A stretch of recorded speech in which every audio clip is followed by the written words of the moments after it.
guys, it's Pal Tim here. We love comics, and we're here with the Comic Hall crew, baby. That's it. Number one, the Comic Hall crew coming towards you, and we're gonna keep coming, and we're gonna keep coming until there ain't nothing left. Oh yeah!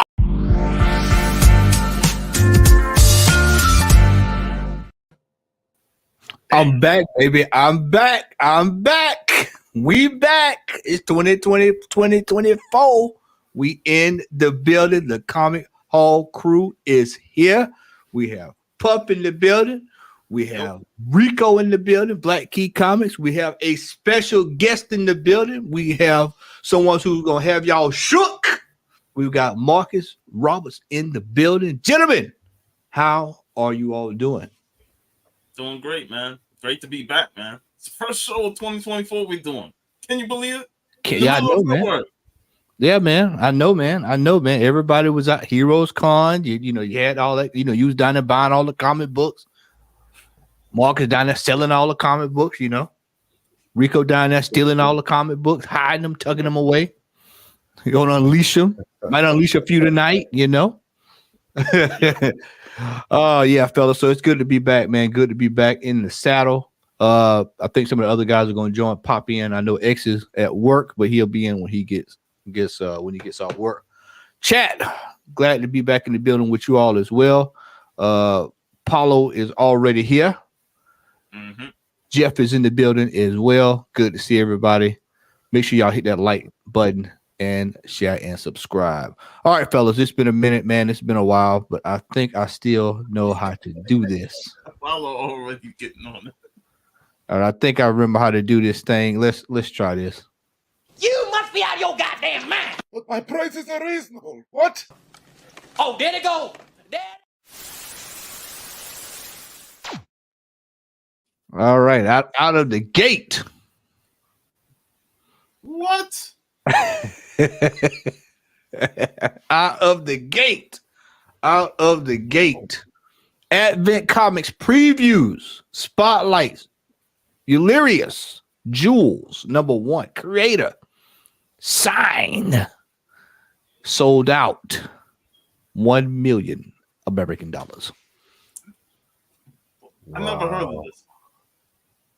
$1 million American dollars. $1 million? What is this? That's $1 million pesos. And $1 million. Hey, man, it's Advent Comics. Those are pesos. Comics from the 1800s. Hey, he joking around. We got him now. He joking around. We got him. He think we play. Tell Paolo, man, I ain't got time for this tonight. Hey, you better tell him we got some now. Tell Paolo don't start it this early, man. Yep. We only 2 months into 2024, man. Tell him to calm down. Rico, the only person now that has the actual document from when Pontius Pilate, put Jesus to the cross. Man, look, I hear Rico got original cave drawings. He do, man. Signed by the caveman. Hey, man, when they used to walk up to the wall and they used to have me like ding, ding, ding, ding, ding. Yeah. Yeah, you got a slab. We got a slab in the garage. Y'all ain't right. Hey, this is right, and they can't get no writer. I had to use that Chris Tucker quote when I saw you had that up there, man. Can't get no writer. Yeah, I'm glad I put y'all ain't right under my own name. That's how y'all started. Whoever selling this book ain't right. Whoever selling this book ain't right. Yeah, $1 million for that. I think not. I think not. All right, let's move to the next one here. That dude borrowed money from the wrong person. What? Look, I like Warren Luau, but come on, 10,000.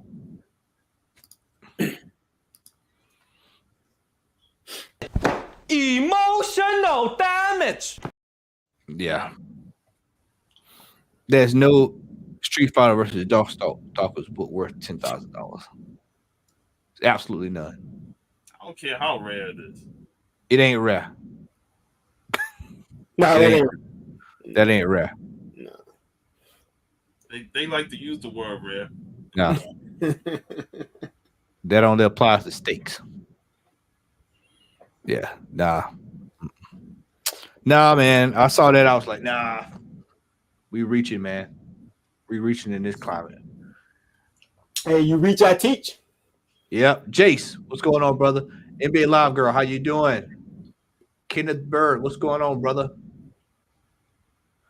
Yeah, nah, this is just chicken bot right here, man. Straight chicken bot.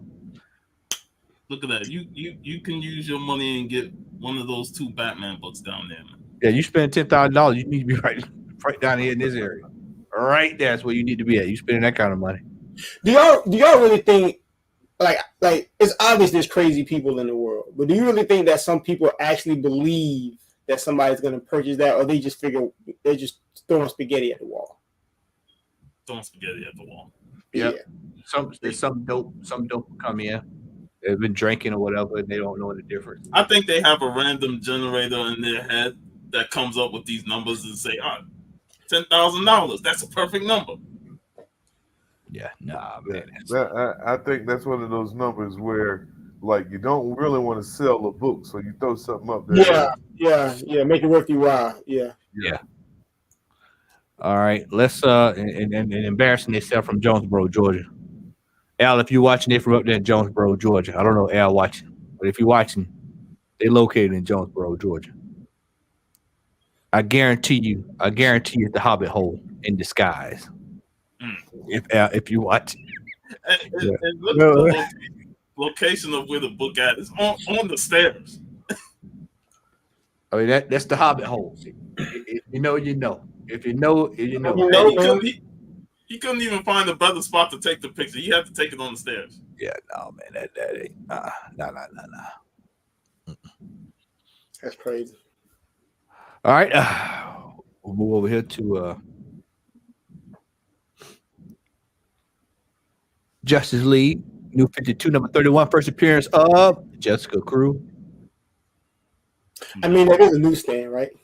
That don't mean shit. That don't mean shit. Newsstand. I hate that newsstand. No, I got that off the rack, and that's at my shop, so it ain't newsstand. And they fell off the rack. Whoever listed this fell off the rack. Yeah, that's crazy. Yeah, $8,000 American dollars, by the way. No. A lot of these cats, they borrow some money from the wrong people, bro. They trying to pay this money back. Yeah, man. Man, look at that 9.8 down there for like $129. A lot of these folks stuck with these books, man. Oh, so it's the same book? Yep. Wow. Yeah. Wow. Right next to it, 85. Then the one next to it is 9.6, yeah, but still. 9.6. Jesus. Once again, extreme emotional damage. Yeah, it's emotional damage. All right, here we go. Uh-oh. Y'all didn't Hey, for a minute, I was like, I'm about to buy that.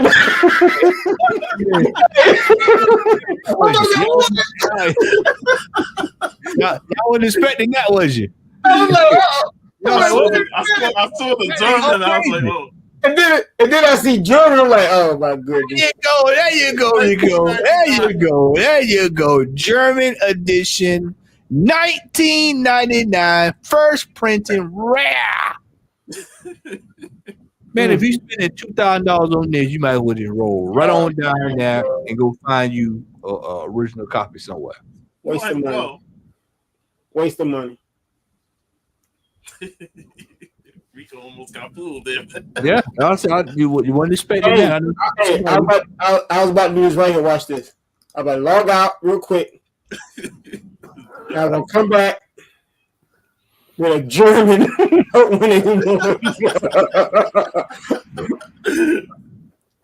because my credit card cover. I need you to cancel this purchase. Yeah. Like, nah. Nah. That's crazy. Yeah, that is crazy. 22 people watching it. Yeah, because we all know. We all know. Well, you know what, though? But seriously, you have serious collectors that collect like Wolverine or Black Panther or Blade, like those certain books, and they would love to have all those variations, like in a 9.8 high grade. But that price is absolutely insane. This is $1,100 for the cover only. For the cover. For the cover only. True. Cover only. You might as well just download the image off of the internet, man. If you just wanted that bad. Print it out and frame it yourself.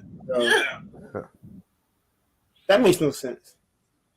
The only way I would buy a cover is if I had a copy that didn't have a cover. Hey, y'all playing? Seal too? Oh shit! Y'all joking? Now you playing for real? Hold on, I'm making sure that ain't hold on, make sure that's not the German soundtrack. Brand new seal. That's not a bad price though. That's not a bad price. That's seal? not a bad price. Seal, I did it for the last, y'all. No, you gotta make sure that's factory seal now. They say seal, but is it regular? Is it sealed for real though? You know, it might have been resealed. Well, it don't look sealed right now, baby. No. I have the sealed cassette tape. Yeah, that ain't sealed, that man. That is not sealed. That is not Kiss from the Road. If that's factory sealed, that ain't sealed. I think he just put a piece of Scotch tape on the end to keep it closed. That's what that look like to me. That look like yeah. No, that ain't factory sealed, that bro. No, don't fall for that one. Jack of spades, baby. Jack of spades. No, that ain't gonna work there. All right. Somebody play my theme music. Dick Gregory live on the Great White Way. $2,000? What's this? Right. That's a t-shirt. What? Yeah, it's a t-shirt. Okay.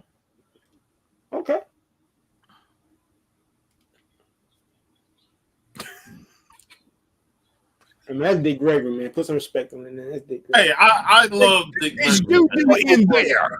That's Dick Gregory. You in there. I'm not. I respect one of the goats. I'm not even gonna comment on this ridiculousness. Tennessee. I got too much respect for that man. Hey, we respect the man. We do not respect Not the seller. Oh my Yo, god. he bust out the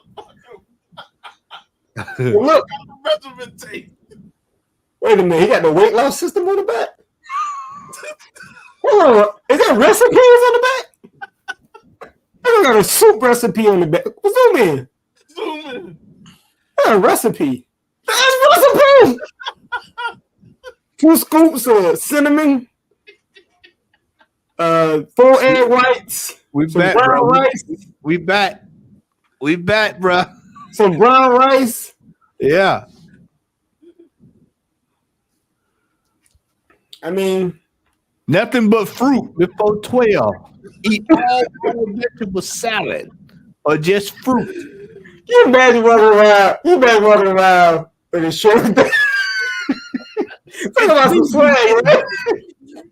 You're like, no, man, this how you get them. You go, what was that big gravy? Yeah, but watch this. Turn around. Look at this on the back. I got recipes. We got the Dr. Sebi Dr. Sebi training kit right there. Training kit right there, bro. Oh my god. How you gonna say brown or white rice? I'm trying to find this damn sound effect right quick.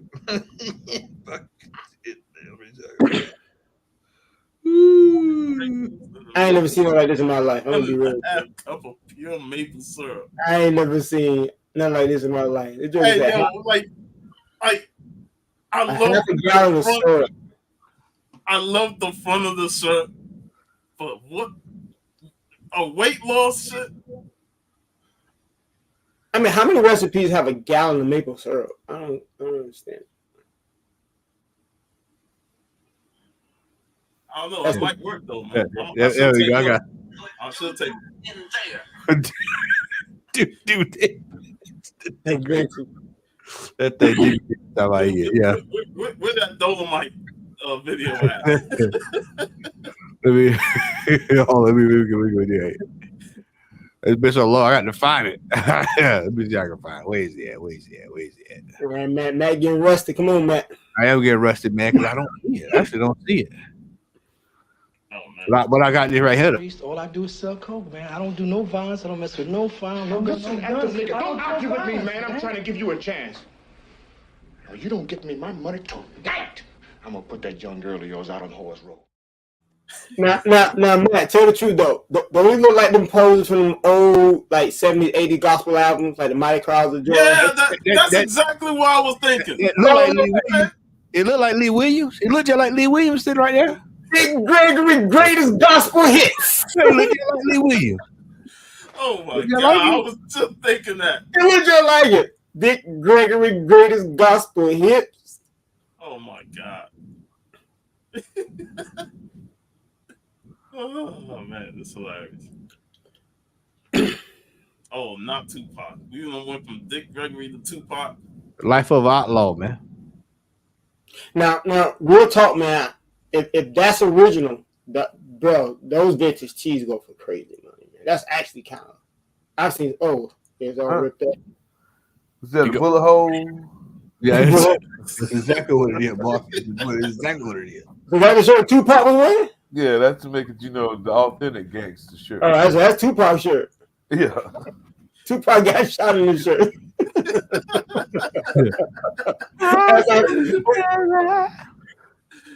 It's signed with Tupac life.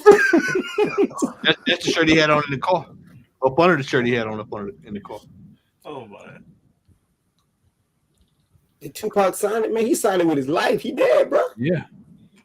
Wow. Who you composing? You want 800? G-Man. What's going on, brother G-Man? Good to see you, brother. You want 800 for it. Yeah. Bullet holes included. Bullet holes, baby. No bullet holes. And you get a hint of a Colt 45 stains on it as well. That's the Luke Cage variant. Yeah. All right, fellas, that is this week's abbreviated version of You Must Be Out Your Damn Mind. It was just getting good too, man. Yeah, that's what I said. Abbreviated. We'd been here whole. If I went with the other ones, we'd been here all night. But I got some stuff lined up for next week, so we all good, man. Let's Well, we learned today that Dick Gregory was a part of the Mighty Clouds of Joy, so that's good to know. That is always good to know. He swept around his own back door. Folks try to around mine. All right, here we go.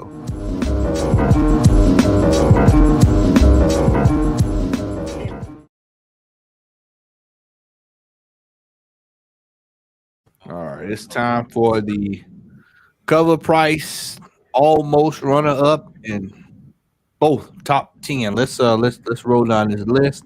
Let's see who blew money, what people blew their money on this week. All right, so Secret Wars number 5. This is all that fantastic folk talk that I refuse to even acknowledge and even get myself caught up in. Nope. What? Let me see what these numbers is on this. I'm cutting this heat on, bro. It is a little nippy up in it, man. Here in Georgia, it's cold up here. Yeah, we got a cold front coming through up here. I feel it. Boy. I feel it. It is cool outside. Let's see here. We have a 7-day trend of up 67% with the high sale of $149 for a 9.8. And Raw's going for $56 for a book that is readily available at your local comic book store for little or nothing. No. Deadpool Secret Wars number 1. C2E 2015 Diamond Previews.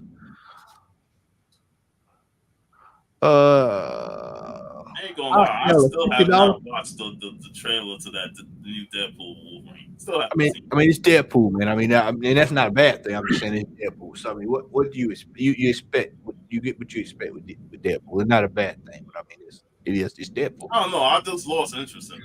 Man, you just wait for the movie to come out and then you go check it out, man. We just got out of the phase where everything that came out was tanking, and then now you got folks going ballistic again. Some folks are just suckers for gluttons for punishment, man. You know, that's what I look at. They losing their mind over roles on the new X-Men cartoon. Yeah, I mean, yeah, because she was on that weight loss plan. All right, Batman 142. Like I said, most of the stuff I have no clue what's going on. I don't even know why. This book is up $19. 13. You know that's gonna be your dollar bin. If y'all hold off, it'll be at Heroes Con in a buck bin somewhere. New X-Men 114. We know about that. Yep. That's a book I used to see like 5 in the dollar bin, like 5. Like you going through like 5 or 6 at a time. Yeah. King of Golden State. What's going on, brother? They smoking too much. They buying. Yep. Doing a little bit of Bo.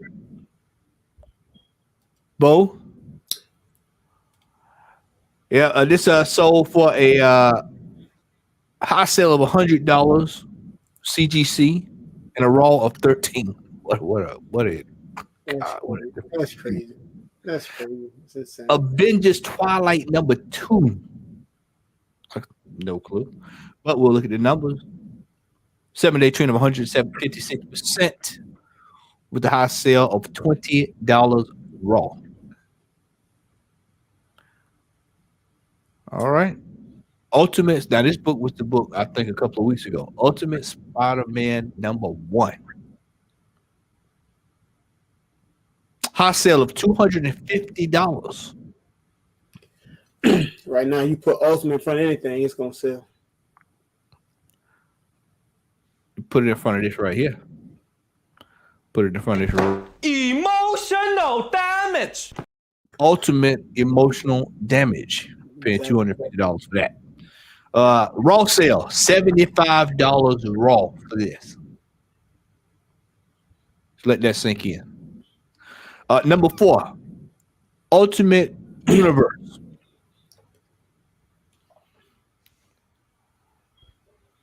High sale, $40, raw, $30.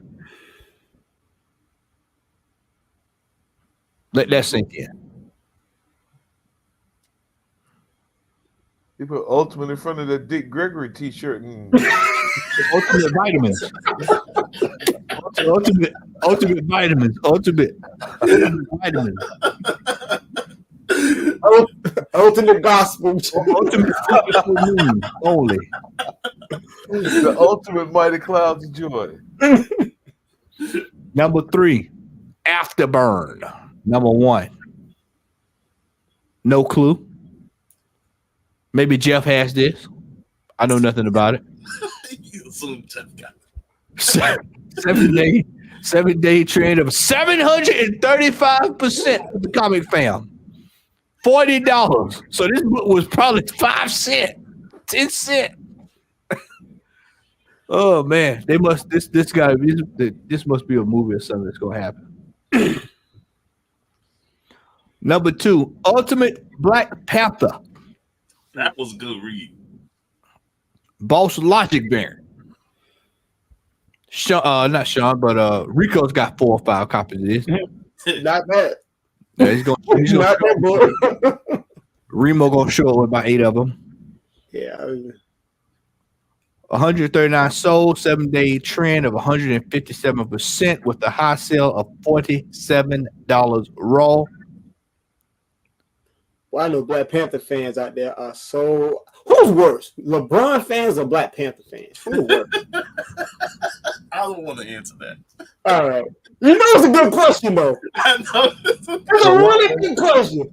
While we get to number 1, you think on that. Ultimate Black Panther number 1 again. 491 copies sold, 7-day trend up 116% with the high sale of $150. 9.8 pre-sale copy for a 9.8 pre-sale copy. Raw fine near mint $42. All right, this is the list I would like to see here. The runners up. Runners up list. Look at that. Look at that right there. Peach stuff just don't do it for me no more. When she first came out, I was feeling it, but I don't know, man. Yeah, man, this is hogwash right here. This is hogwash. This sold for $190 for a 9.8 and a fair market value of $34. See, he got Remo, jump on, man. Big Remo got 2. See by the day, what's going on, brother? Yeah. Ain't nobody studying about no Afterburn. Nobody by Christmas. Nobody cares about it now. Yeah, I'm talking by the end of next week. Ultimate Black Panther number 1 again. The Darbo variant. What's up, DT? DT in the building. In the building. 7-day trend, 171% with a high sale of $65 for a 9.8 pre-sale. We back to that again. All right, we back to that. Fair market value $26. Yeah, exactly. Everybody was toasting, about 2 years ago. Now, here we go. We back to we back. Batman 142. Xavier, he's got probably 7 copies of this tucked away. Giuseppe Camusoli, fall variant. High sale of $33. Fair market value near mint $26. All right, this is nothing but variants here. Man, let me tell you something. T'Challa killed it for a dead man, ain't he? Hey man, hey bro. He ain't even MCU no more. He is rocking the charts, boy. This is Black History Month for real here. First appearance of T'Challa's new cat suit. Yeah. All The design stuff variant. with him on these covers, the recast T'Challa thing is still going. Yeah. 110 variant. 129% high sale of $36. Raw $31.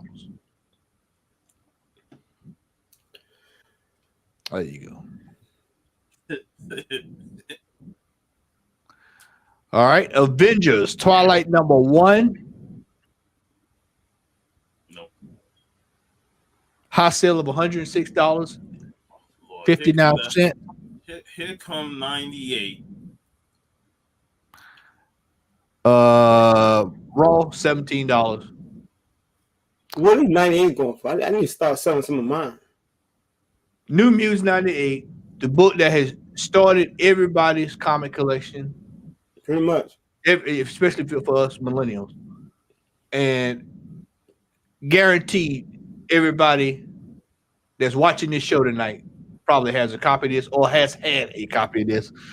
This book is going for 112% with a high sale of $1,260 for a CGC 98 Raw, $345.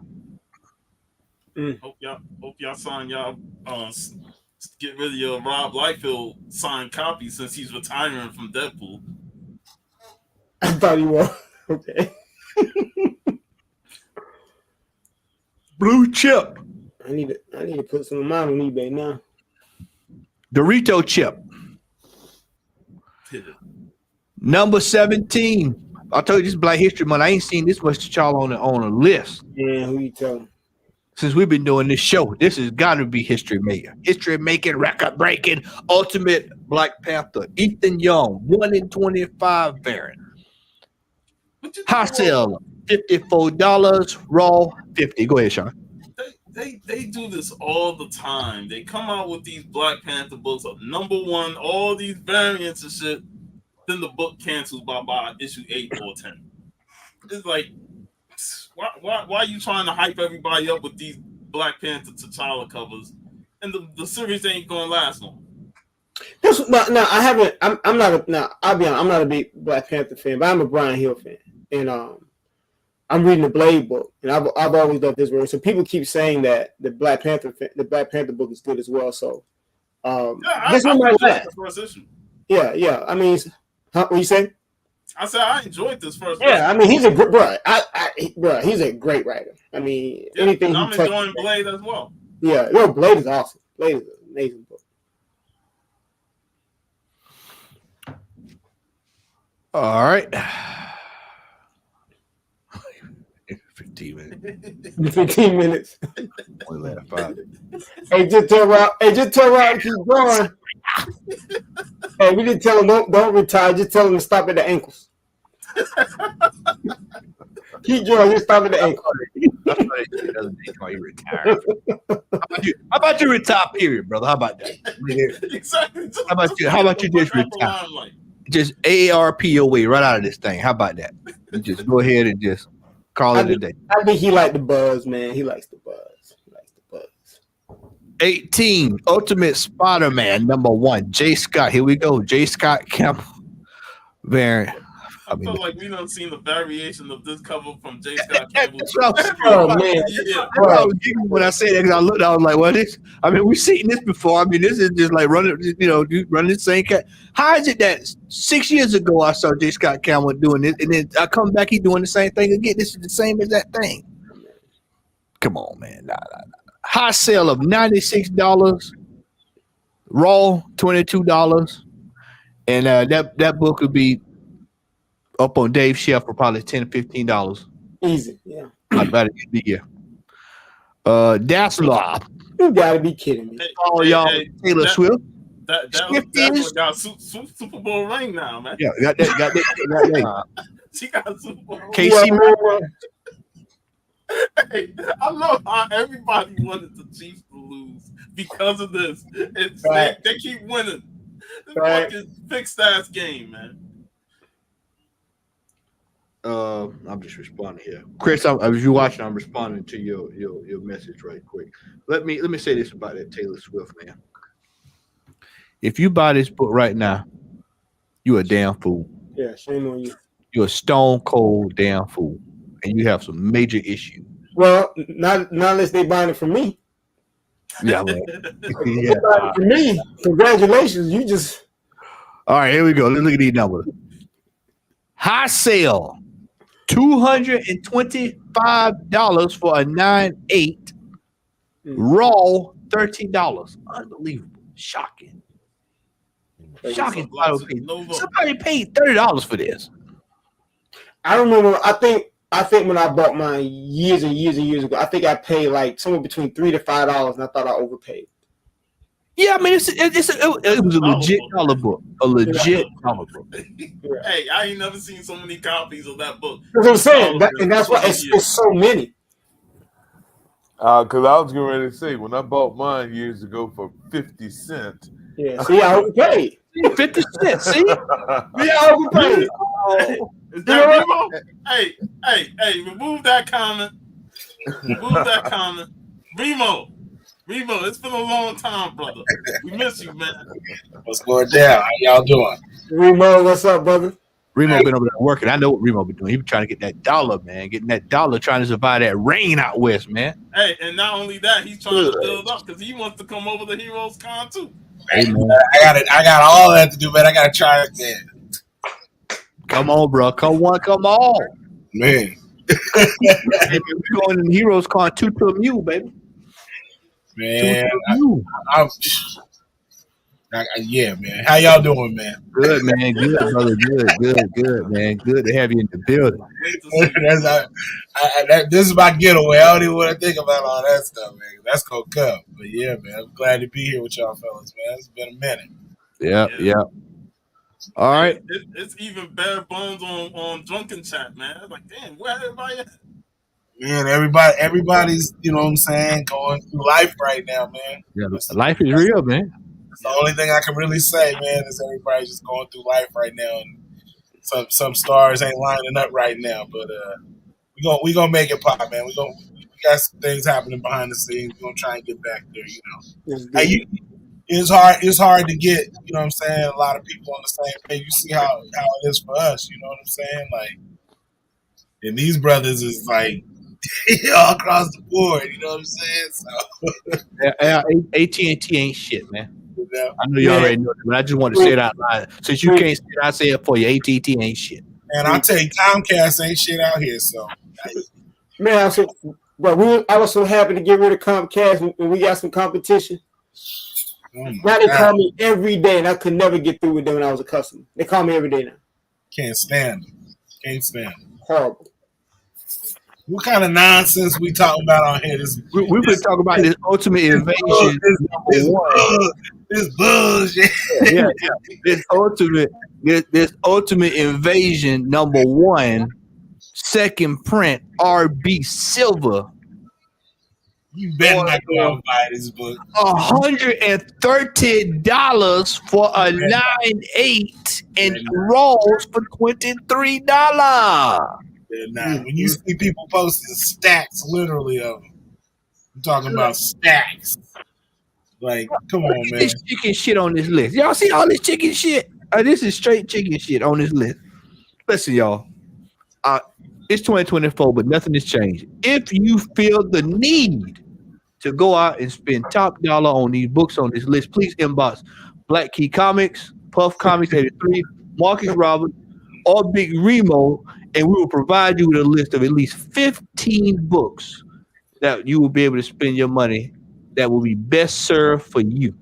Or if you really absolutely gotta have it, I ain't gonna charge you top dollar for them. That is shocking. Best believe you can have them for the low, baby.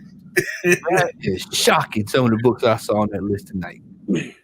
Let's go take a look. It's the first show of the year. Let's go look at movers and shakers. Let's see what some of the classics going for you.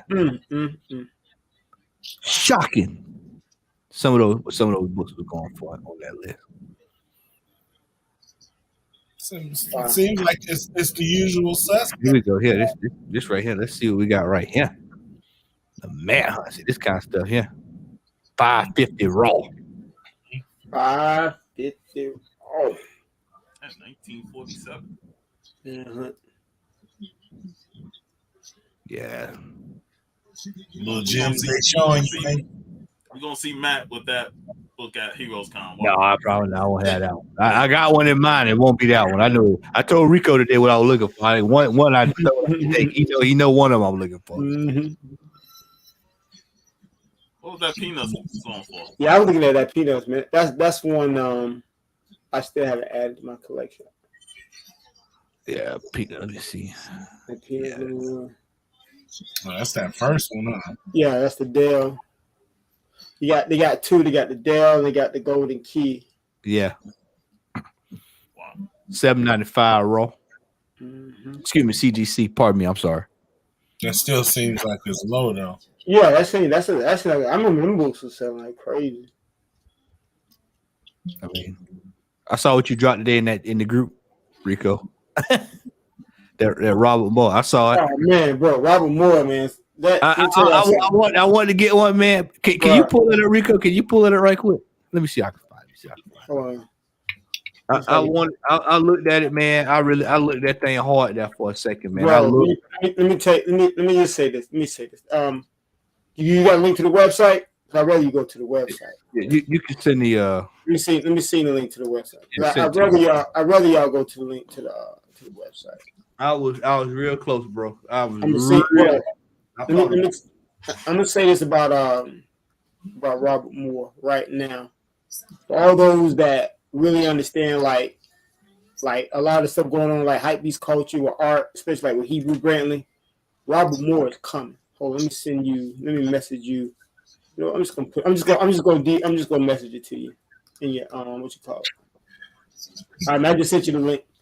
But you sent it to me on the phone, Facebook, or you dropped it in private? Messenger. I just dropped it in the messenger. All right, give me just a second here. Yeah. Right. And then I can drop it in the chat. Hold on. You got the chat, bro. That's all good. I got it. You good. I got it. But man, that brother's coming. That brother art goes for a ticket on Heritage. I got some of his art. His art is next level. So these are limited to 200. He also has another one that is autograph. I think that's limited this season even more. But bro, these pieces are dope, man.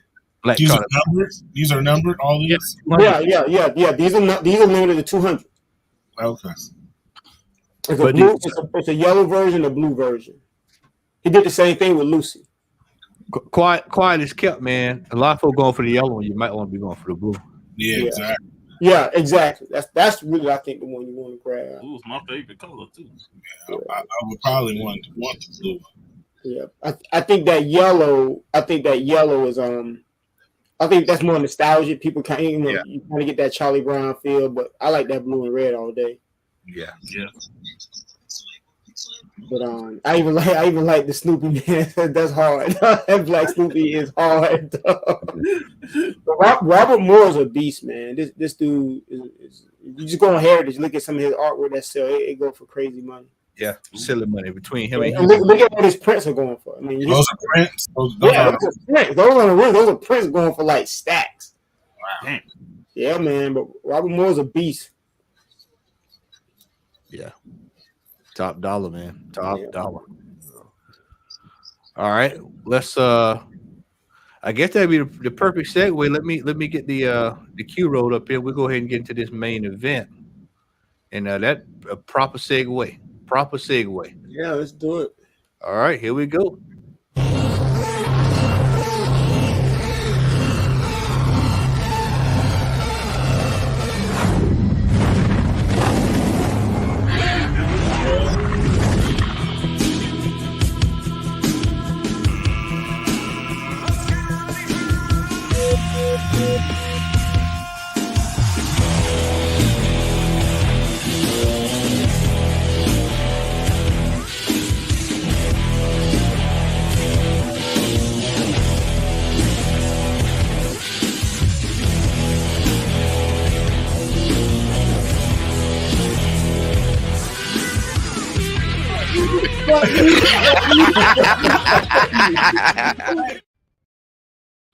All right. It is our annual Black History Month selections here on the Comic Hall Crew. And last year, back by popular demand, Rico is in the building. Also, it's been a year since Rico has been with the Comic Hall Crew. So, Rico, happy birthday, brother. I've been baptized. Yeah. Yep. And so, Rico, I'm gonna let you you can go ahead and present, brother, and take it away, man. Some of you all may have seen before. Some of you all have not. I will tell you that Rico puts a lot of work into this stuff. Sit back and enjoy yourselves. The floor is open. And let's have a little fun, y'all. Let's get this music cranked up too. Yeah, let's get it popping, man. Let's get it. First of all, everybody, happy Black History Month. We got a few days left, so Every day is Black History. Every day is Black History Day. Every day.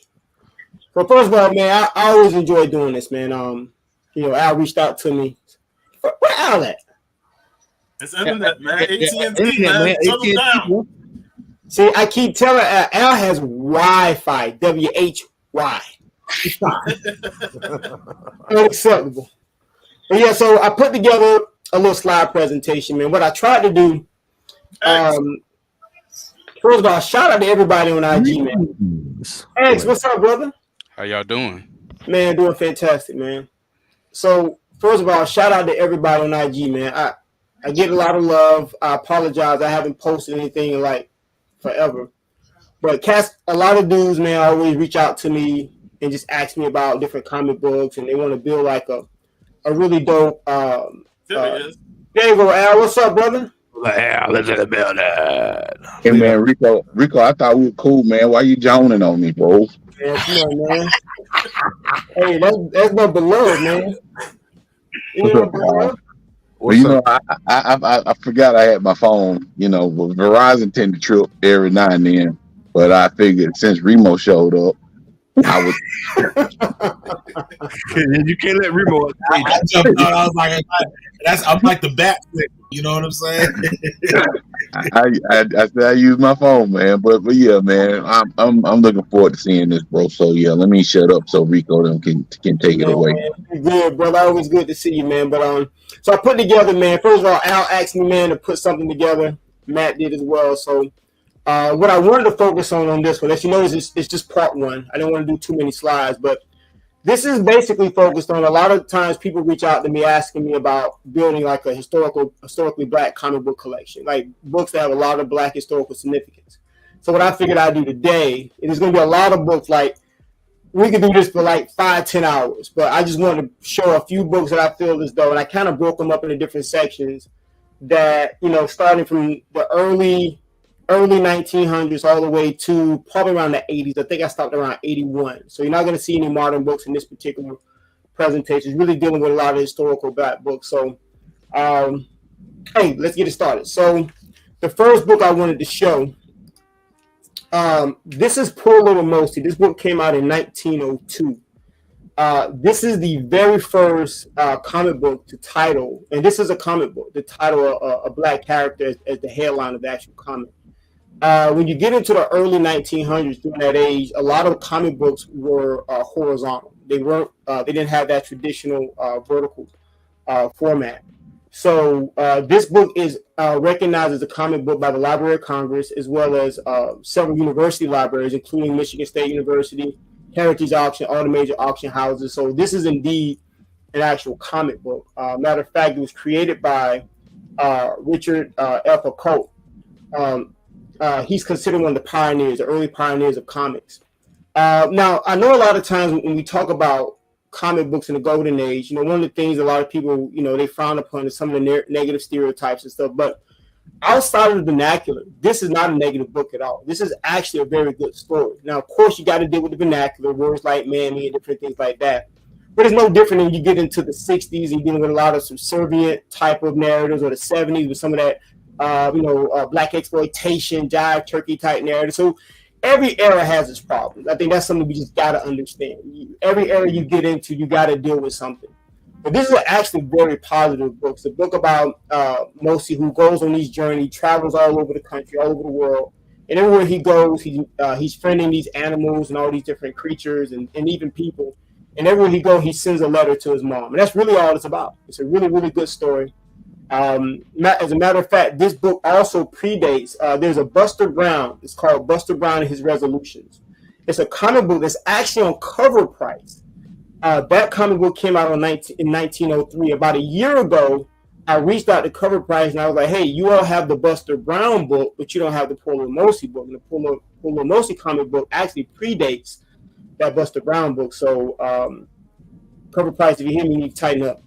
But But this is the very first. If you ever want to get the first comic book that titled a black character, this is the book, 1902, Polo Motion. So pretty good book. Now I'm going to read something that Heritage sold this book in 2002, and this is what they said. They said this is the earliest known Couples and Leon comic. Now Couples and Leon was an actual publishing company. They said featuring Lil Mosey. They said this 3.5 15 collection is considered one of the earliest comic books and is extremely rare in any condition. So this is a tough book to find. I only know a few people that own this book. And so if you ever see this book, this is a book to go. If you're about building a historical collection, I think this is a really good book to have in the collection. All right, now I'm excited about this one. The reason why I'm going to start with this is in 1941. So in 1941, there was a comic book that came out called True Comics. Now, the publishing company was the Parent Institute. Now, watch this. This is fascinating. The Parent Institute had several publications. They had like part of 5, 6, 7 publications. They had a number of publications. So what they would do is they would sprinkle these black stories in every single book. They had some books geared toward teens, some toward women, some toward men, all these different genres. And they would sprinkle stories in there. This, stories about Mary Clyde Bethune, stories about Miriam Jackson, the opera singer, stories like this book right here. Well, out of all of the books, this was the first time where they said, not only are we going to have a feature story in the book, we want to showcase and feature someone on the cover of the book. So in 1941, this is the first time that in a traditional format, now we already talked about Polo Motion, but in a traditional format, we're getting now into the vertical format, where we saw not only a black person featured on the cover, but in that same book, he has a feature story in that book as well. Now, the reason why this book is so important is because this book spearheaded Negro Heroes. So for those that are familiar with Negro Heroes 1 and 2, what many people don't know, those are majority reprints. Those books are basically reprints. Because what they did was they took all of those black stories that they were sprinkling in all of their publications, including this one. And what they did was they said, okay, we have enough material, enough stories to do comic books. So let's do Negro Heroes 1 and we'll do Negro Heroes 2. So that's why if anybody owns an actual Negro Heroes 1 or 2, you'll see on the cover, on the inside page, they thank the Parent Institute for allowing them to reprint these stories. So those books are actually reprints. Now, the reason why I love this book also because a lot of people don't understand the significance of Joe Louis. When you start talking about comic books, especially like early comic books, you cannot forget about Joe Louis. Without Joe Louis, we probably have to wait years upon years before we start making the type of progress where we are today if he hadn't come along, because Joe Louis was a figure that so many people ingratiated themselves with, and they really wanted to, just to be honest, they wanted to build up his equity. They loved everything about him. They loved how he carried himself. They treated him like a hero. So in the next clip, you're going to see, I'll show it to you now, you're going to see 4 distinct comic books, all in the golden age that all have key significance, and they all revolve around Joe Louis. The first one we've already talked about, True Comics number 5. Picture News number 6 was the first time where you saw a black person fully on the cover. Now, it's not his title, but a black person on the cover, specifically in a stereotypical way. And that's Picture News. That's the Picture News book right there. Then we have the 2 books on the right. These 2 books are amazing. Rico, not to cut in on you, but what was the recent sale of that the feature story we just saw one recently? One sold for $100 and one sold at a best offer. That comic book is really rare. It's called Picture Story, Joe Louis and Jack Dempsey. That's a comic book. That goes back now. As you notice, a lot of these older comic books have that horizontal format. Now, in the right-hand corner, you're going to see a gentleman. His name is Ted Carroll. You're going to see Joe Louis, but I put a Ted Carroll summary. I wanted to keep this presentation short. I didn't, because I could do 5-10 slides just on Ted Carroll. when we talk about Matt Baker, we have to also talk about Ted Carroll. Ted Carroll was the first African American, may even be the first person, period, to both illustrate and write a publicly distributed, mainstream distributed comic book, which was Joe Louis, Champion of Champions, the book on the right, which was published by Fawcett. That book was entirely illustrated, all the artwork, all of the panels, the inking, everything, and the writing by Ted Carroll. Ted Carroll is also in the Boxing Hall of Fame. He's known as one of the greatest illustrators that none of us really talk about. That comic book in the middle, A Picture Story, that was another book that he illustrated and wrote all by himself. He was also a sports journalist. And so Ted Carroll is somebody that I really want to start highlighting more when I start doing more posts on IG, even if I start doing videos, because it's great that we talk about AC Hollingsworth. It's great we talk about Matt Baker. It's great we talk about a lot of these great artists. We need to talk about them. But when you have someone like Ted Carroll that's accomplished so much and gets very little credit, I think we really need to highlight him more.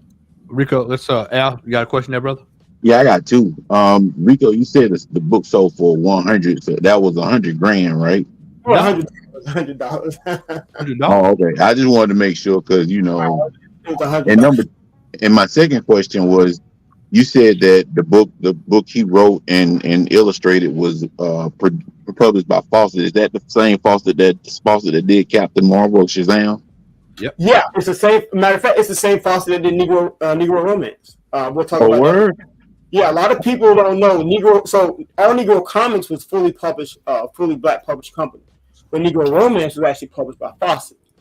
We're going to talk about that later, but yeah. So Fawcett. So one of the things, like when we talk about that. So let's go ahead, bro. Yeah, I was typing too. I'm over here looking for these books up in my avenue. Hey, he said 100. I just stopped even clicking. I was like, shit. Nah. So $100,000 floating around on the internet. And y'all stop me at any time. That book, Picture Story, that may be one of the hardest books to find. 2 showed up this month, which was absolutely insane. Yeah, it was ridiculous. I couldn't believe it got past me, and it was on my watch list. Yeah, I know a lot of people having to watch this too. Now, the only book on this list that you see that's easy to acquire is that Joe Louis, Champion of Champions. That book came out in 1950. In the 1950s, and I don't have a slide with this, but in the 1950s, you see a lot of sports comic books. You see Jackie Robinson, you see Larry Dover, you see Roy Campanella, you see Joe Louis, you see all these because during that time, just like with Joe Louis, these were our heroes. You know, these black athletes, these were our heroes. Jack Johnson has a comic book from the 70s that came out. That's hard to find. Matter of fact, it was published in Mexico. And so these are like the heroes of the day. And so that book, Picture Story, is an extremely hard book to find. If you see that book, and really what I want to show today is when you see these books, grab them, especially if you get them at a good price. The Joe Louis book, that book, even though it's going to be beat up a lot, you can find that book, the Champion of Champions book. But that book is important because that book is the first time we see a book that was distributed by a major publishing company that was fully written and illustrated by a black person. Now, we have to be very conscious and make sure we understand that back then, there was no such thing as a Big Two. When we talk about Big Two, DC, Marvel, Dell was a part of the equation. St. John's was a part of the equation. You had so many different EC. So there was no Big Two then. Everybody had skin in the game. So when you say a major, Dell was a major. Fawcett was a major. Dell and Golden Key is pretty much the same company, but these companies were majors at the time. They had high distribution. That Lobo 1 has a pretty significant distribution. Print run. It's not a very low print run. That Lobo number 2 dropped significantly because it took not only a year later for the second one, but it was because most stores didn't want to carry it.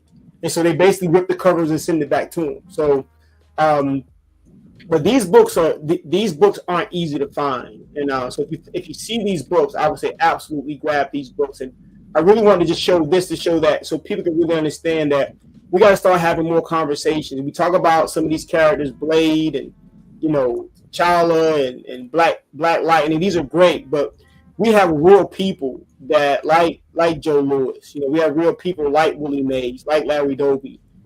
These are guys that I think we can even start celebrating. They may not be fictional characters, but they played a role in fictional stories that was about their life. It was true. They would tap into some of the realism that they actually that a lot of these guys lived, as far as, you know, the sports they played, but they would also exaggerate a little bit and give us some fictional elements as well. So these are some really, really important books right here. Any questions? Anybody got any questions? Man, I'm just taking it in. There we go. Now you can't talk about an artist and not talk about Matt Baker. It is Black History. So look, we could go 1,000 slides with Matt Baker. What I did was I just focused on 4 books. I'm going to tell you why I focused on these 4 books. These are not the 4 greatest books, but I think these are 4 of the most significant books. There was a top 10 most important books, Matt Baker's most significant books. These 4 will be in the top 10. I'm going to explain why. So the first book you're going to see, Jumbo Comics 69. This is the first credited artwork with Matt Baker. So this is the first time he was ever given credit for working on an actual comic book. That book goes for a ticket. Even when that book started dropping, it was still selling for a couple grand. So that book, when it shows up, you know, it gets a ticket. Which one, Rico? Jumbo Comics 69. Yeah, that's a book. That's the first credited work by Matt Baker in comics. The second book is Crown Comics #3. Now I'm going to also show another slide where we're going to go into that book a little bit more. But that's the first time we saw a character by the name of Vuda. Vuda it was not only illustrated by Matt Baker, he actually created the character. He invented the character. Vuda is also recognized as the first Black hero to have a featured story in a comic book. I know that says a lot, but I think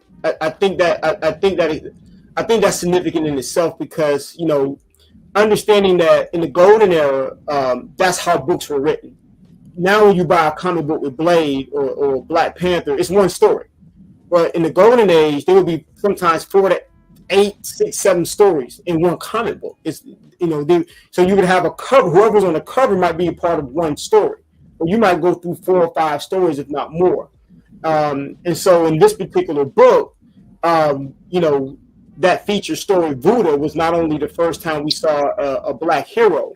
He was like a Tarzan type hero by the name of Vuda, but he was also the first time, but it was also completely, fully created by Matt Baker. And I think that we need to highlight that. You know, we recognize him as a great artist, but this guy created this character. This is the character that came out of his head, so I think that's important. 7 Seas, #3. Now, this book is important for several reasons. We know Matt Baker for a lot of things, but one of the things we recognize him for as being one of the pioneers, what we call the good girl art movement from the 40s and the 50s. And to be honest, let's just keep it above. When you talk about good girl artists, he comes up to the top. Well, this book, South Seas #3, is the first. This is Matt Baker's first good girl cover that he ever drew. So this is a very important book, primarily because he's known not only for good girl cover art, but he's known for just drawing beautiful women. That's why, you know, look, Matt Baker is probably the only artist that when you find out he did anything in a book, it goes up. I don't care if it goes up $5, it just goes up. Man, his romance books are going through the roof. Yeah, like if you just find out he did something in that book, like name another artist. I don't care who the artist is. If you find out he just did some inking in it, you're gonna pay more. No, but Matt Baker, you find out he did anything to the book automatically now. You know, Rico, what's crazy is that Jumbo Comics 69 is a book that it's strange because it goes for a lot of money if the person knows what it is. And a lot of people, because of the cover, it kind of flies under the radar. Right. So watch this. So these are books. Like a lot of these books. Now, Picture News. That's a book that there are a group of people that know about those books. These books are some of these books are highly collectible. But the Picture Story book, not only is that a rare hard book to find, but that's a book you can find if it doesn't pop up a lot. But most people don't understand the significance of that book. Now, True Comics, if you go online on eBay and look at what True Comics number 5 is going for, I think there's one on eBay. And I think the guy wants like $500 or $600. The secret is out on that book. And so now that used to be a book you could grab for like $20-$30 at the most. Now there's also 2 cover variants for that True Comics number 5. There's a Canadian variant, and there is also a your standard US variant also. But I'll go back to this slide. So 7 Seas Comics number 3. That is the first time you see Matt Baker Good Girl art on the cover. It's also the first appearance of South Seas Girl. Yes, I think it's in South Seas Girl. I think that's her name. So it's the first appearance. First cover appearance. Her first appearance is in South Seas Comics number 3. I apologize. This is her first cover appearance. The first 2 cover appearances didn't have her on the cover, but she first shows up on this cover. Now I added Phantom Lady 17 because everybody knows that's like one of Matt Baker, most sought after books. That's the book that this book sold in 2021 in a CGC 9.6 for almost $500,000. I think like $400,000 and something. So it's sold for just under $500,000. That's how sought after that book is. That's a book too that most people, when they own it, they don't sell. It's they search for it, they collect it. If they sell it, they probably have to sell it. Maybe they're getting older and realize I've enjoyed it, and my kids don't want it, so maybe they feel it's time to sell it. But that's a book that when a person buys it, they lock it up. They showcase it, they share it amongst the community, they share it amongst their peers. But that's not a book that most people typically sell when they own it. So these are 4 books that I think, if you were looking at Matt Baker's top 10, these 4 would be. You got his first ever accredited art work in Jumbo Comics 69. You have Buddha, and we'll go into that in the next slide. You have South Seas Comics number 3, first Good Girl cover art, and then you just got Phantom Lady number 17. Now, in the next slide, I wanted to make sure, because most people will probably never see the inside pages of this book, so I wanted to make sure that when people, because a lot of times, I hate to say it, but I've had people ask me this on IG, when I talk about this book, they think that Buddha is the guy on the cover. I'm like, no, that's not Buddha. I don't know who that is on the cover. So this is Buddha. So I want to show inside pages of Buddha. So as you see, Buddha looks like Buddha like Billy D. Williams. Man. Look at that. Buddha out here, Buddha both. But Buddha is like a Tarzan type character. He is a hero. So this is the first time you're going to see a black hero featured with a featured story in a comic book. So I think this is a really good book to have. This book doesn't show up often either. The secret is out on this one. This used to be a book I used to see maybe once every blue moon, but this book rarely shows it. I know one place where you can find it, but it's going to be on Father's Day weekend. I'm going to leave it at that. Al, you got a question, Al? Yeah, I got a question and a statement. Going back to the Good Girl thing, Rico, I've always wondered this. Why is a Good Girl comic book called a Good Girl comic book? So that's a great question. So if you think about it, J. Scott Campbell kind of has that. He's kind of like the modern day artist of Good Girl art. He kind of has that tag also. It was really about how women were drawn, how they look. They look very classy, very sophisticated. And even in that classiness, they were sexy. That's why you get some of the headlight covers, right? Where they kind of have like what we call the headlight covers. Mm-hmm. So it was really about how the women were drawn. That's why they would call it Good Girl art. They were beautiful enough that men, guys who were looking at the comics like, wow, it's beautiful, but they were classy. There was just a level of sophistication to it. So that's what the whole term Good Girl art really represent. Okay, cool. And one other thing too, I just wanted to extend. If the chat has any questions, feel free to drop. Anybody got any questions? Yeah, let me know. Yeah, any question in the chat? I wanted to bring up what you said in your notes because that still occasionally happens even in modern comics. The whitewashing of characters. Even if they don't change the race, they lighten their skin from what it normally was. We've seen that with Sunspot, and on certain occasions we've seen it with Monica Rambeau during one of the Mighty Avengers run, where she was lighter than she was normally drawn, and that's always been like something that bothered me.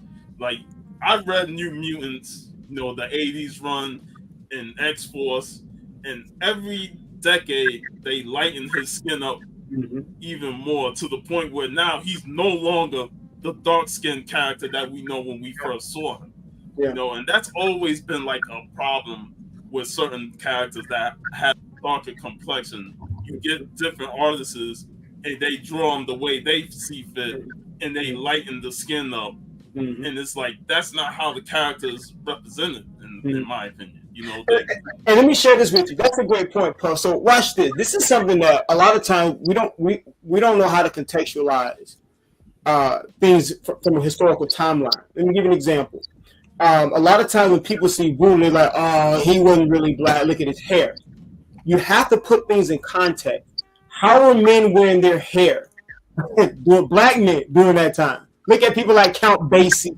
All these people doing that early era. Look at Langston Hughes. That's how their hair was. Look at Matt Baker. So they were cutting like temp phase and Philly phase and anything like that. That's how their hair was. So a lot of times people don't understand. A lot of times people think that, oh, this is a white drawn character with white features. No, they were drawing characters that looked the way they looked during that time.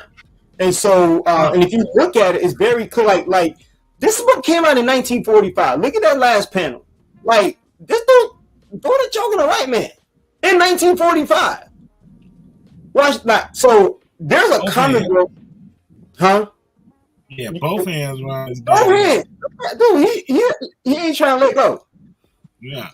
And so, dude, there's a book I pulled out of this presentation will blow y'all mind. This book came out in 1941. I'm going to share it in part 2. I was talking to Matt because I think that y'all gonna love it. It's a black villain that came out in a comic book in 1940 1941. And I'm gonna tell you a brief story. Y'all gonna hit the floor. So this is a black villain who there was a ship. The story is this ship that was traveling to Africa, and it was a film crew. They were going to film a movie.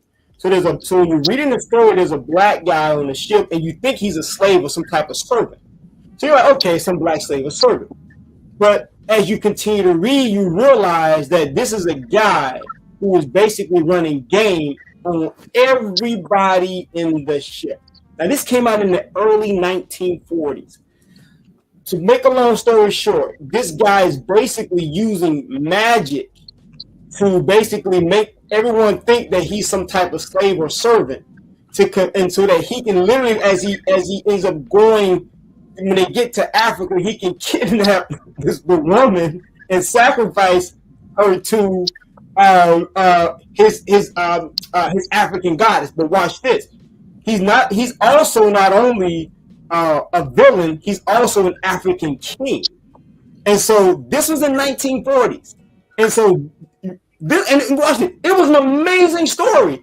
They didn't say anything negative. There was no racial stereotypes. This dude kidnapped a white woman. This thing was absolutely crazy. And the reason why I bring this up is because a lot of times we don't know how to contextualize things. I just say that again. We look at, everybody likes to try to look at the golden age and say, oh, everything's negative, everything's stereotypical. Okay, well, that's the easy stuff to find. If you look at everything on the surface level, don't do any research, just look at whatever you just see it. That's all you're gonna see. But I can say the same thing about the 70s. I can say, well, everything was so black exploitation, everything was jive turkey, these guys sound ignorant. Then I can say the same thing about the 60s. All these black characters so subservient. I mean, there's going to be problems in every era if you're just looking at everything on the surface. But if you do your homework and do your research, you're going to find some fascinating stories with some characters with a lot of like deep narratives involved, like some rich stories involved. And so the next one I'm going to show that character, y'all going to hit the floor. Like, this dude was a gangster. So it's a lot of rich history in this stuff, man. Like, it's a lot of stuff, man. So I'll go to the next slide. Anybody got any questions? Well, yeah, I got a question for you because I'm looking at Voodoo and looking at the time period in which Matt Baker did this, and I'm curious where the character, the Red Mask, and Best Comics would fall in relation to this. Man, I'm so glad you said that. So, love this. Hey, man, you know where we're about to go, right? So I know where we're going. All right, so actually, let me see if I can pull up something for you. Know exactly what you're finna do. So Red Mask is not black. A few years ago, what Al was it? Was it Al? Matt? Yeah, I think it was Al. I think it was Al. Al had a gentleman come on, real dope guy. He's hit me up on IG, really, really cool guy. He hit me up on IG a couple of times, and he was talking about the Red Mask. Let me see if I can. You mean the guy I did the interview with Monarch Comics? Is that him? Can I pull up a link? Can I show a link? Absolutely. How do I do that? How would I do that? That's a great question, though, Mark. I'm glad you asked that question. Just go to when you just go down to present and then share screen. Share screen. All right. And also, while you're looking for that, something else about Matt Baker. Where would the book "It Rhymes with Lust" fall in? Because that's the graphic novel. I think it ranks up there. It won't let me share. It's considered the first graphic novel. Yeah, it's considered the first graphic novel. Yep, and he did the artwork for it. Can y'all see my screen? Send it to me, Rico. Yeah, this is what I'm gonna do. I'm gonna put the link in, man, and pull it up, and you can just scroll. It's gonna be my IG page, but I'm gonna break down everything, and I'll let I'm gonna stop sharing, and I'm gonna let you pull that up. That is a great question, though. I'm so glad you brought that in. So he's French Polynesian. Red Mask. He's not. What happens is with Red Mask, people assume he's black because on the cover everything is drawn like a silhouette. And so what ends up happening is people just see the cover and they say he's black. Now, and on the inside, he literally tells you where he's from. He tells, like, it's in the comic. So when you look at the comic book, like scroll over, one more. That's what people see because this is the crazy thing, Marcus. The thing about this book is very few people have a raw copy. So when they see it, they just assume, oh, it's a black character. Because there's only a few. This is a rare comic, and most of them were graded. Even the guy that showcased this shared the book, he never saw the inside of it. He just assumed it was a black guy because he only saw the cover. But I've read the book, so when you read the book, I'm going to read some notes from you so you can see it. So this is what I posted in IG. You see it, but I'm going to read it.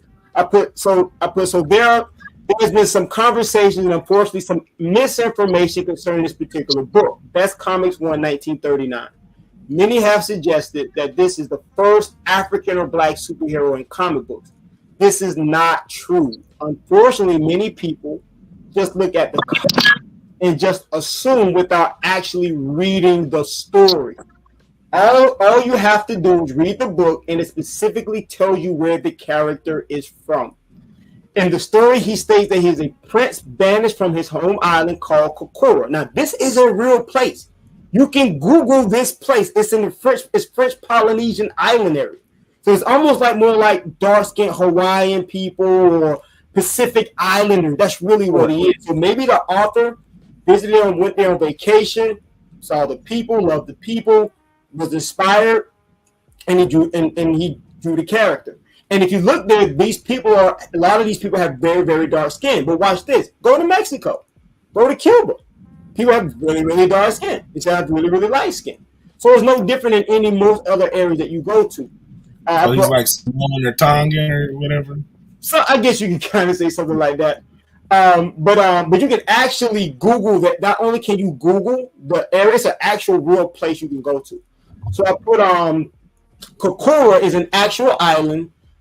in French Polynesia, although many of the people from the island have dark complexion, is no different than areas like Cuba, Mexico, or Dominican Republic, where natives exist in a wide range of pigmentation. It is extremely important that all historical books are listed in their proper respected place in history. But most importantly, we recognize that all cultures and nationalities are respected the way they're intended. Now, why did I say that? I think we have to be very careful when we try to claim things and not allow the culture that it best represents to not have that for their culture. Yep. We have a tendency to say, oh, it's black, it's dark skinned, he's out, he belongs to us. But that doesn't, but this character is French Polynesian, this character is from the Pacific Islands. So that means there's some kid that's French Polynesian that may be able to look at this character and be inspired and say, wow, there's a comic book, but we're trying to grab everything. So what I was trying to say is let's be intellectually honest and make sure we do the research and make sure that if we start claiming these characters, because what it does is you start putting this character above someone like Buddha and he doesn't belong there. He's taking somebody's spot that he shouldn't take from a historical standpoint. And I think we got to be very conscious of that.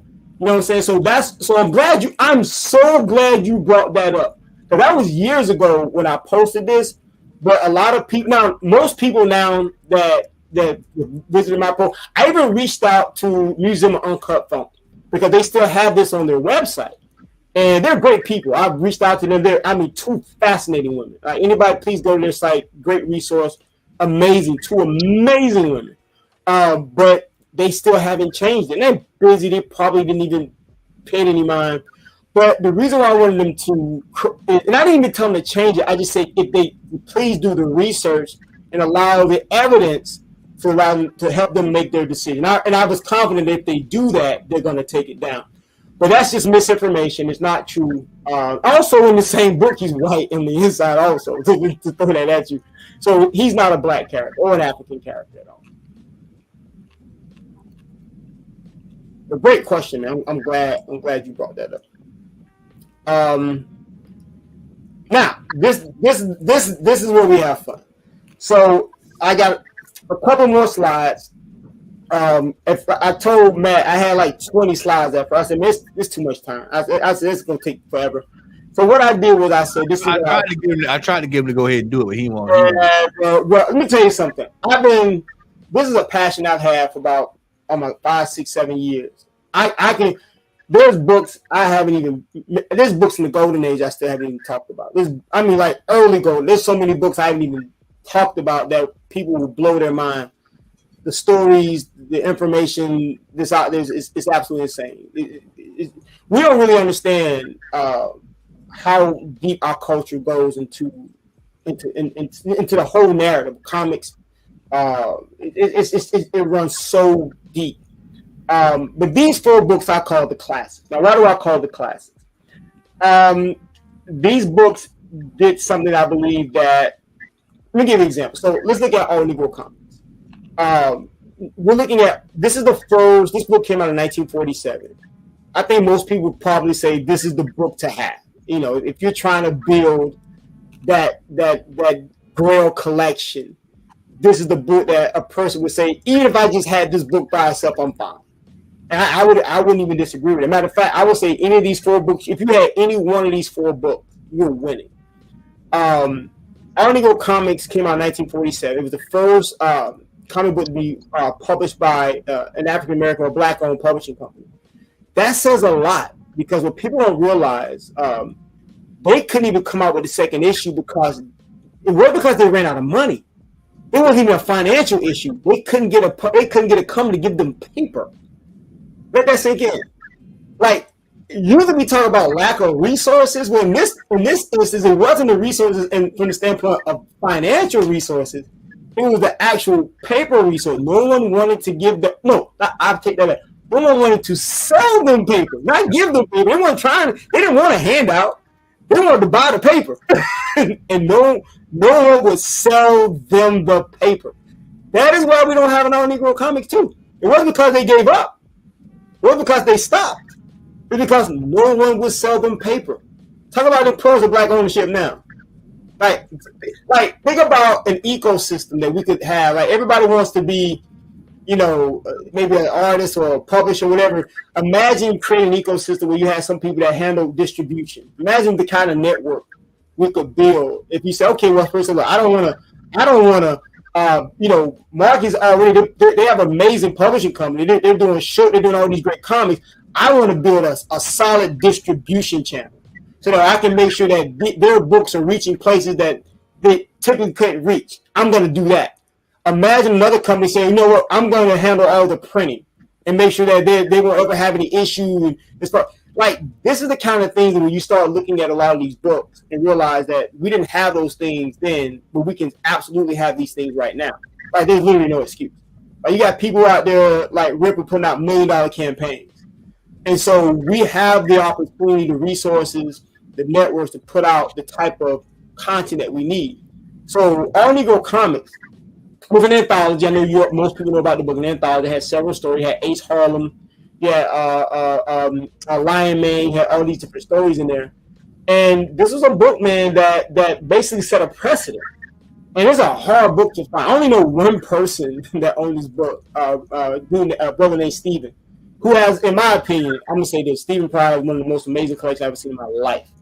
Like almost every book we've shown, he probably has. If not, it's very cute.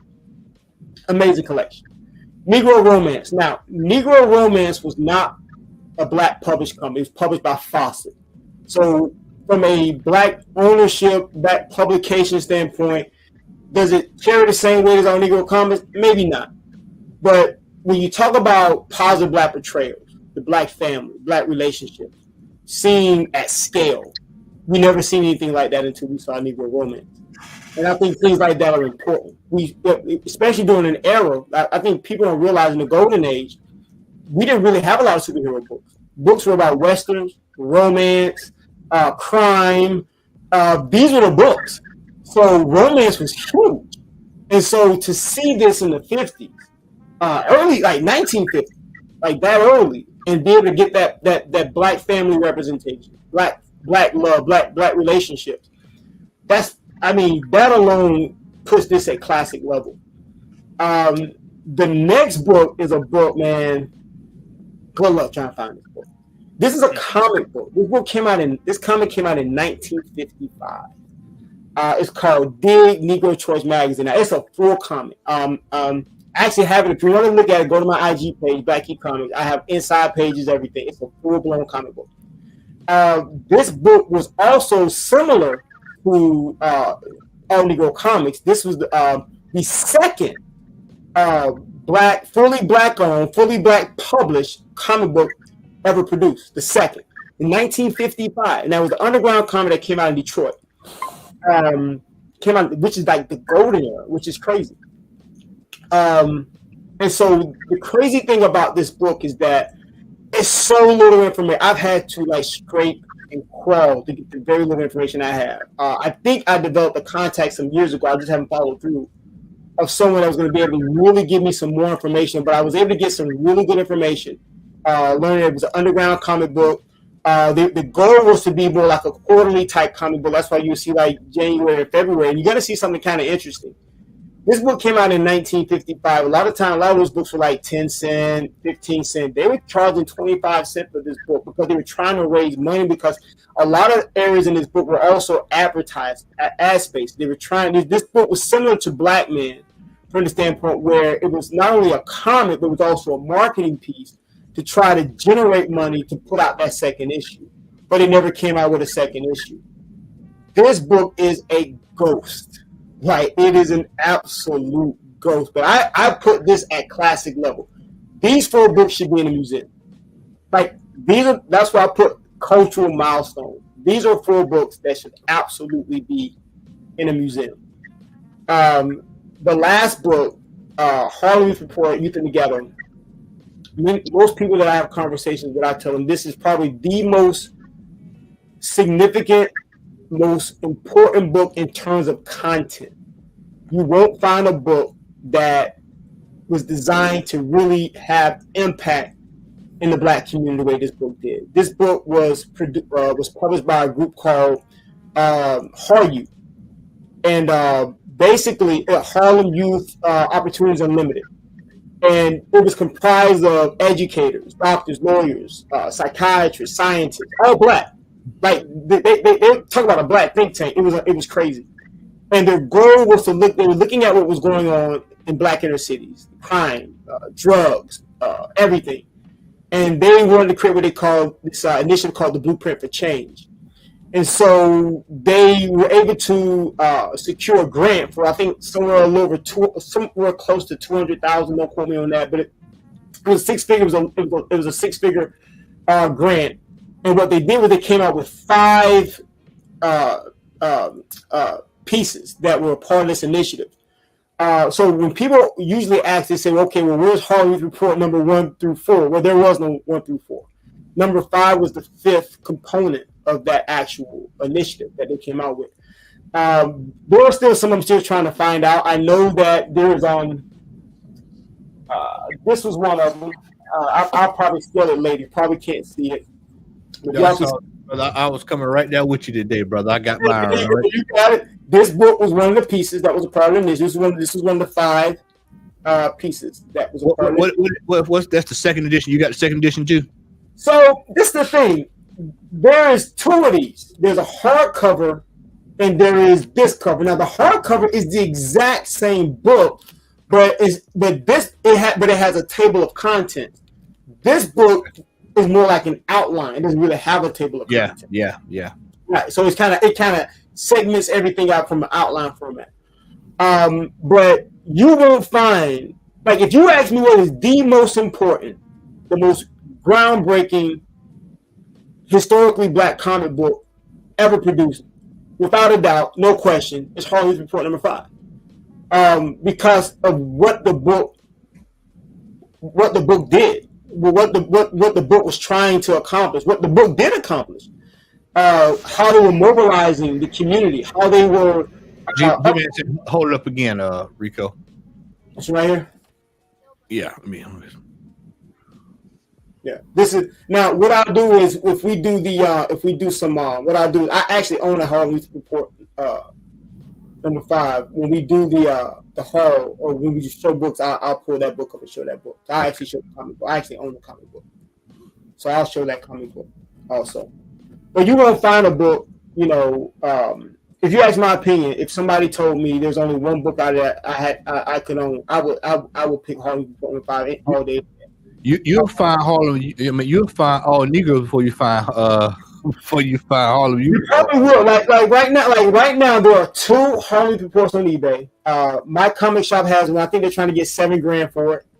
And then there's a gentleman, the guy I know, he owns 2. He's selling one of his, and somebody stole one.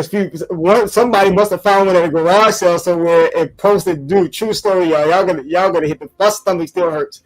The guy obviously didn't know what the book was. He posted this book about sometime last year, I think, for like $15, and it sold. And my heart dropped. I was like, my soul was hurting, man. I was like, oh my goodness.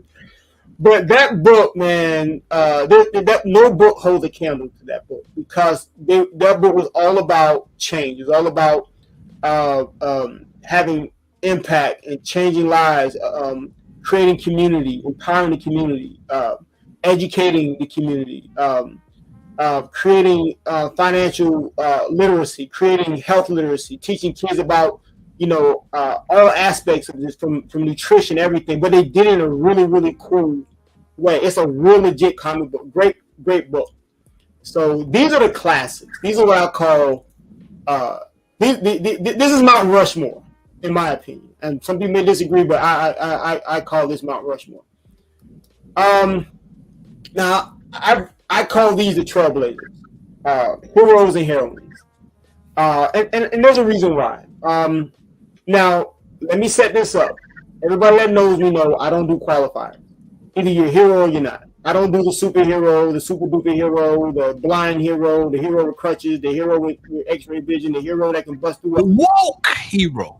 Either you're a hero or you're not. But with that said, I call these the trailblazers. Why? Because you're going to experience first here But also for 3 of these, you're going to experience not only first, you're going to experience titles. And I understand from a comic book standpoint, capes and cows are important to a lot of people.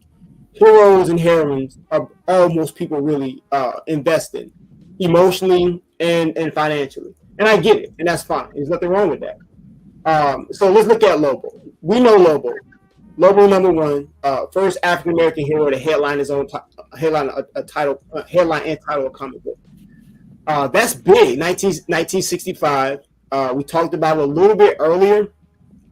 This book didn't have a really low print run. It was a significant print run, but remember, a lot of these books were destroyed, or we could say, ripped, or because a lot of these stores did not want to carry it. They did not want to carry this book. So there's less of these books out there than we think. Even though this is not a hard book to find, if you want this book, you can find it. I wouldn't even call it rare, but I think there's a lot less out there. Like, if people really started buying this book as collectors, you'll definitely now start seeing a level of scarcity as far as, people it being much, much harder to find. Issue number. When I saw that book at Old Time Comics Show last year in February, man, I felt like I was holding history, because I remember you talking about this book, and I remember Who Dat and Matt had their copies, so I was like, man, I got to get a picture of me holding this book. You can. It's a book, Sean. You can find this book now. Rico knows it. Rico knows this for a fact, because he was on the phone when I did it. I found a second copy. Sure did. Yeah, sure did. $5. Dirt cheap. Dude, bro, a beautiful copy too. We were sitting on Lobo, another Lobo. For how much? $125. Bro, man, you know for that book, bro. You could have got it. I could have paid you back. Oh, I got a copy. I got a second copy. Yeah. That was one of them ones that was like, I didn't even think I could get the damn book, and then I ended up getting it. I was like, yeesh. Yeah. The first time you see it later. Oh yeah, I gotta say. But you know what? I'm gonna be straight up with you. When we go to Heroes Con, this book will be there, and you'll be able to find it for a good price. It won't be $125 though. You'd be surprised. You will. Thanks, Matt. Thanks, Matt. Like Rico said, the book is out there. Yeah, it's out there. You can find this book. You can find this book. It's out there. Hey, Matt, don't let us go to the Heroes Con and then we competing against each other to get this book if they have. If you and Al want to go a grudge match, a cage match at WrestleMania 12, 2054, No, I ain't gonna do that, man, because I got a ram in the bush. Folk be looking out for me, so it's all great. Bush, let's go. Yeah, but go ahead, Puff. Go ahead, man. But shout out to you, Rico, when you gifted Al that Friday Foster book, because that's on my radar, and I know that's a pricey book. But yeah, it's up there. Yeah. But, I remember watching the movie as a kid, and I didn't know at the time that it was based on a comic. Yeah, it's actually based. So it started as a comic strip. Yeah, comic strip. Yeah. So I call these the trailblazers. You have Lobo, the first African American hero to title a comic book, which I think is extremely important. Then you have Friday Foster, came out in 1972, the first African American heroine, a woman, to title her own comic book, which is extremely important. Then you have Evans, came out in 1970, and this is a book. There were supposed to be only 100 of these produced. So now they do pop up, these books do pop up. Matter of fact, in one of the groups, one guy just dropped like 2 or 3 that he had in his collection. I see you, Marcus. I just got this at MegaCon. Yeah, that's a great book to own, man. It's a great book. I'll be honest with you. That's one of my favorite books. Friday Foster. Having daughters, that was a book when I first read. I just started collecting for them. And then I'm a Pam Grier fan, a Foxy Brown fan. So yeah, anything connected to Foxy Brown, I'm gonna try to collect. But But Eben also I add to the Trailblazer list. You talk about the first independent comic title to headline what the community identifies as a super powered black hero. And look, like we said, there are people that love capes and cows. They identify more with hero narratives, and so that makes sense. Look, that's what a lot of comic books do. They speak to heroes and villains and all these different things. And Eben brought that. Eben brought this super powered black hero to and coming from an independent title. An independent publishing company, in my opinion, should be even more celebrated. Dell Comics, again, that was a major. So for Lobo to be under Dell and for Friday Falls to be under Dell, that back then that's like being under Marvel and DC. But to have a gentleman, someone like Larry Fuller, someone that the community just has such a high esteem and high regard for what he's brought to the culture. To be able to put a piece like this together, I think has to be added to this list. You cannot talk about a list of Trailblazers without bringing up Eben. You just can't. It's impossible. Something that's interesting there, Rico, is that you look at Eben 1. Mm-hmm. It's the first independent comic book to be headlined, and then you go back to when, like you said, they couldn't even get the paper. Couldn't get the paper. They had the money. And so you look at the progress just in the time frame, I think, but 25, 30 plus years or whatever. Yeah. And then you see that, and now you got a brother sitting on the panel on the Comic Hall crew sitting down there. So you look at the growth, over, all of these years, man. It's just it's a beautiful thing to watch. It's a beautiful thing, man. And that's why, that's why if you notice,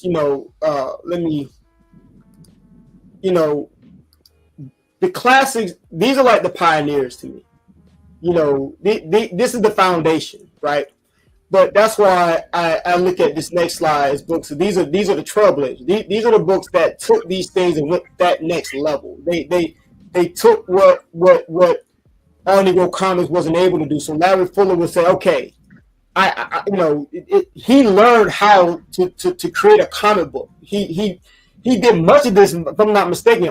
Majority of this on his own.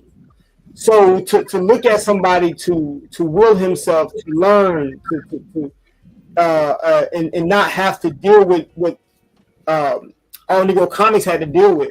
Not saying it was easy for him. I'm pretty sure it wasn't easy for him, but to be able to persevere and produce such an amazing comic that most everyone in the community looks for. Like people in the community want this book in their collection. I think that's a testament to Mr. Fuller, man. I think we have to not only I think not only this is a book we celebrate, but just like we were talking about, Ted Carroll, we're talking about Matt Baker. We got to celebrate Larry Fuller. We got to celebrate these people that were doing things against the grain, doing things when it's probably more going against them than for them. Yeah, and we have to make sure we know. I'd like to add also with Larry Fuller that. While we're celebrating him, we should also celebrate the fact that he created the gay comics line. The gay comic, the gay comic was the title of the comic was Gay Heartthrobs. Ran for maybe 8 to 12 issues, but this was created by Larry Fuller. He is and people very rarely talk about his foray into the adult side of comic books. He did a comic book called White Horse Funnies. So he had a lot of stuff going on in that adult comics industry, but Eben was his superhero thing. Yeah, he was well diversified in comics. I totally agree with that. Absolutely. Who that says? Did you see the Hell Rider go for cheap on auction? You talk about the books that we've shown tonight, that Rico's shown tonight, rather, and you talk about books that you can easily put your hand on, you'd be surprised how easy it is to get Hell Rider. Oh, Hell Rider, there's probably 10. But now, I'm going to share something about Hell Rider. What is it, issue 2? Is it issue 2 the one that's the hardest? I don't know if I think you can get. I think 2 may be a little harder, but he may be similar to Lobo. But I'll say this though: if Ghost Rider ever shows up, Well, I hate saying that now because movies are trash now, so maybe not. I don't know. Well, you still have to say it for the historical stuff. You got to say it for the community anyway. But let's just say in a perfect world, right? Hell Rider was a prototype, and this is not coming from speculation. If you study this book, this is coming from the creators, the same creators that created this. Hell Rider created Ghost Rider, and they've already said it. So this is public record. So this is also this book also not only the first appearance of Butterfly. Similarly, when we talk about Evan as being the first black superpowered hero to headline his own comic. Now, even though Butterfly is not headlining this comic. Before her, we did not experience what we would identify as a super-powered black female superhero or hero. So this is important as well. And shout out to I can't remember one guy's name, but there was a gentleman who did brought Butterfly back to life in one of the Savage Dragon issues. Yes, Savage Dragon. Yes. Yeah, and did a great job with it. I mean, it was really dope. Really, really dope, man. So shout out to that gentleman. I apologize, I can't remember his name. I think it was Eric Larson. He brought it back. Yeah, Eric Larson produced it, did it, but it was a gentleman that actually wrote it. And shout out to DJ Big Phil. He actually owns some of the original artwork to that Butterfly story, which is absolutely amazing. So these are really good, and these books you can look. Evan, out of all 4 of these books, Evan is probably going to be the most difficult to find, but it's out there. You can find it. But the print run is so low. Eventually, it's probably going to be, sooner it's going to be probably tougher and tougher to find. But all those other 3 books, you can access those. Now, you might have to pay a clip. Like we're in the auction era right now. We're in the auction era now, so you get the deals on auctions. If you're trying to do a buy now, forget about it. But the auctions is where things slip through the cracks. You can win these books at good prices. On that Evan, there's 2 copies of it. You're gonna have one that's the newspaper cut, and then you're gonna have one like the one you're looking at right here. So there's 2 copies. The newspaper one is actually harder to find than the one you're looking at on the camera. Yeah, I think there's a newspaper I think they call it a tabloid. I think that one's on eBay. Yeah, tabloid. Yes, the tabloid. Yeah, I think there's one on eBay right now, so you can go on eBay and check that out. All right, almost done. This is probably my favorite slide out of all of these, outside of the classics. I was waiting for that Black Eldritch to pop up because I was like, man, is he gonna bring up Black Eldritch? Because you gotta bring up Black Eldritch. So what do I mean by disruptors? So we have this thing we love to say. Like right now, I think we're kind of a situation where there's a lot of polarization in people trying to figure out how the social commentary exists within comics. And sometimes you will have people that say, well, these comic books were always dealing with, social justice or social type, social cultural subject matter, different things like that. I'm going to push back on that. I'm going to say that's not necessarily true. And people are going to say, well, what do you mean? Well, if you really study comics and look at it from a historical standpoint, sure, they were talking about social issues. But many of these issues they were addressing were issues that many of us could objectively agree is the right thing to do. Even if you didn't want to do it. You could objectively agree that we should be doing this. We should not be treating people this way. We should not be looking down on people this way. We could objectively understand that. Well, that's not what's happening right now. What's happening right now is that it's not about us objectively looking at something we can agree on. It's about people subjectively trying to force ideas on you and say, you better agree with this, or you have to agree with this, or you should agree with this. What these 4 books did, they did the exact opposite of what we're experiencing today. You're going to see 3 things I put at the top. These are what I call cultural catalysts. They brought about social reflections, and most importantly, cultural observations. Now, that book, World's Finest Comics, number 18. This book came out in 1945. This book, in my opinion, is one of my favorite comic books in my collection. This book has a feature story in the book. This is in 1945. This book it was a black platoon, artillery platoon that was stationed in France, fighting against Hitler's Germany.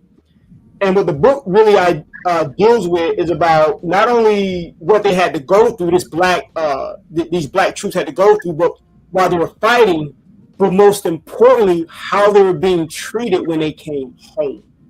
The fact that he had these black soldiers going out fighting for this country, and when they came home, they would look down on. They couldn't drink from the same water fountain. They couldn't use the same bathroom. This book came out in 1945 in a Batman and Superman book. This like it's crazy. If you want to see inside panels, you can go to my IG page. I got inside, just an amazing story, a beautiful story. This is what I call disruptive. This is what I call provocative narrative. This is what I'm talking about. We objectively know this is how people are supposed to treat each other. This is not something I need to subjectively try to force you to believe in. No, we know that certain things are just right and certain things are just wrong. How you want to live, that's fine. But don't try to place your subjective ideas on me when we have already enough objective things we need to rally together, and let's fight together and try to get this thing back on track. And that's what a book like that was doing. Weird Fantasy 18, man. I think most people know about this book. Amazing story. This book had a lot of controversy behind it, particularly for the last panel. Most people know it as the final panel, where the astronaut that's going throughout the story takes his helmet off. Takes his helmet off, and is revealed to be a black man the entire time. To make a long story short, there's this planet where they have these robots. It's kind of basically populated by robots. It's civilized, and they kind of like running like this whole ecosystem. And so this astronaut comes in to kind of make sure everything is running fine. And what he realizes is that somehow these robots have now evolved into a point where they've created a classist system where they're treating other robots just as bad as white people might have been treating black people, or on Earth or something like that. And they're talking to him, not understanding this is a black man. And this book had a lot of controversy, but this is what I'm talking about. But these are books that create conversation. This is what I'm talking about. We have such deep history in these books. These are the stories. Yes, I'm not going to argue with somebody and say, "Oh yeah, we had social conversations." Absolutely, these are examples where they were subjectively trying to tell you what you should or should not be thinking. They were objectively saying, "We got to do better. We just got to do better. We got to stop some of the dumb stuff and act like human beings and treat people with some dignity." And these are the type of books that I like to showcase. Black Eldridge. Go ahead. Anybody got a question? I was going to mention about that Weird Fantasy and that whole story. The title of the story was Judgment Day. Judgment Day. It was that story that was key in the whole Comics Code Authority. Comics Code Authority. Yep, absolutely. Yep. It was that story was key. That one panel. Yep. One panel. And the black astronaut sent people in such an uproar that they said, "Hey, we got to monitor what content is going in the comics, because somehow this has slipped by." And That's we crazy. have now the formation of the CCA, the Comics Code Authority, that reigned for a couple of decades. Like they call the shots on everything. Yeah, that is crazy. That's why I call it disruptive. It disrupted how comics were produced. You got to put a code on the comic books now. You had to change how things were done. Let me ask you this, Rico. Is there any discussion from the actual transcripts or whatever on what the actual comic book author did he ever was there anything recorded on why he did that? So was it Ray Bradbury? I think it was Ray Bradbury. Ray Bradbury wrote the story. Yeah, I've never delved into why. I'm glad you mentioned that. It's something I probably should be doing. I never really delved into why he did that or what was behind that. Look, to be honest, I think it was because of what we just talked about earlier. This was the type of initiative I think. These were the type of conversation I think he wanted to have, and this is why I would say like these 4 books I call disruptors because they cause us to have conversations. They cause us to start looking at the world differently, objectively. Yeah. Get out your feelings and just look at the way the world is, and let's just do better. And I think maybe that's what it was. I think, because I don't think it's by happenstance that you see this story and you see the juxtaposition between what's going on this planet as opposed to what's going on in America, right? Let me give you an example. When I think about this book, I think about Martin Luther King. I don't think we understand. Look, I'm not the greatest. That's another conversation. There's a brilliance behind Martin Luther King Jr. Let me explain the brilliance behind it. It's not even about the things that we think about. When you look at the marches that and the protests that he orchestrated, he was strategically schedule the protests at a certain time. Because remember, there was no Wi-Fi, there was no internet, there was no social media, anything like that. So when things were filmed, they had to fly the footage to New York City, cut the film, edit the film to showcase it on the evening news or at the late night news. What people don't realize, Martin Luther King Jr. really just wanted to embarrass America. Now, that's not a bad thing, because he was trying to embarrass this false representation at that time, that when they saw Sammy Davis Jr. dancing, they saw Paul Robeson singing, they saw all these people dancing on TV, and they see Sidney Poitier and Harry Belafonte. People in other countries are like, oh, everything is great, everything is fine. And we knew better at the time. Like, no, what you see there is not a reflection of what's going on in real life. And Martin Luther King understood that. Well, where am I going with this? Well, what he did was so brilliant. He said, I'm going to schedule these protests. We have to be here at a certain time, so that when the dogs come after us, the water hose come after us, and they film that, it's showcased on the 6 o'clock news so the world can see it. So now they can really see that it's not about what they see when they see Paul Robeson, when they see Lou Alcindor, when they see Bill Russell, when they see all these people scoring touchdowns, scoring 50 points, 100 points. They see what's actually going on in reality. Because Lyndon B. Johnson didn't want to play fair, so he's like, well, if you don't want to play fair, I'm going to expose you. Well, what am I saying? I think that's what Ray Bradbury was doing.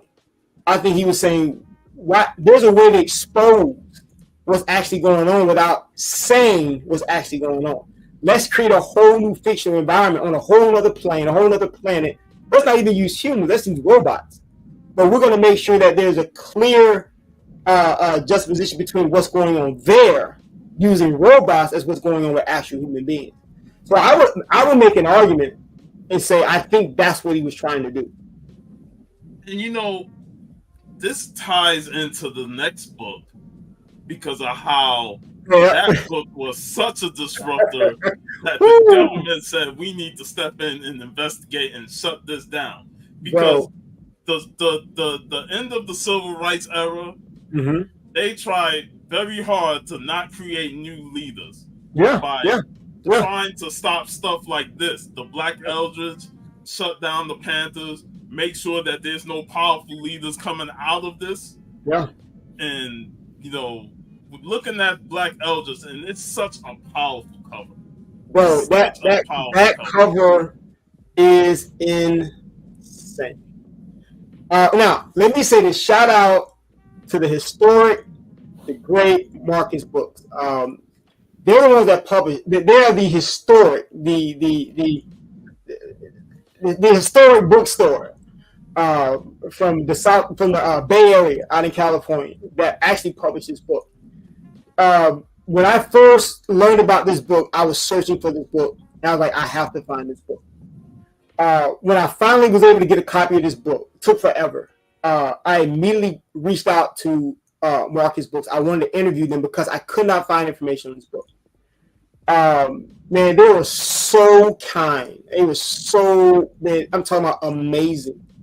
I'm mad at myself because I feel like I didn't ask enough questions. I didn't write down enough notes because I was just in awe with everything it was giving me. I was just soaking in real time.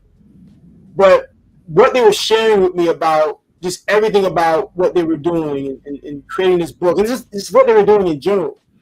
I had learned that when this book was published, the FBI via COINTELPRO started investigating or started actually going after bookstores that actually carried this book, and not only confiscating the books, but it's been said they were actually destroying the books that were confiscated. Now, I believe they kept some, they probably in file somewhere, so they probably got a file somewhere.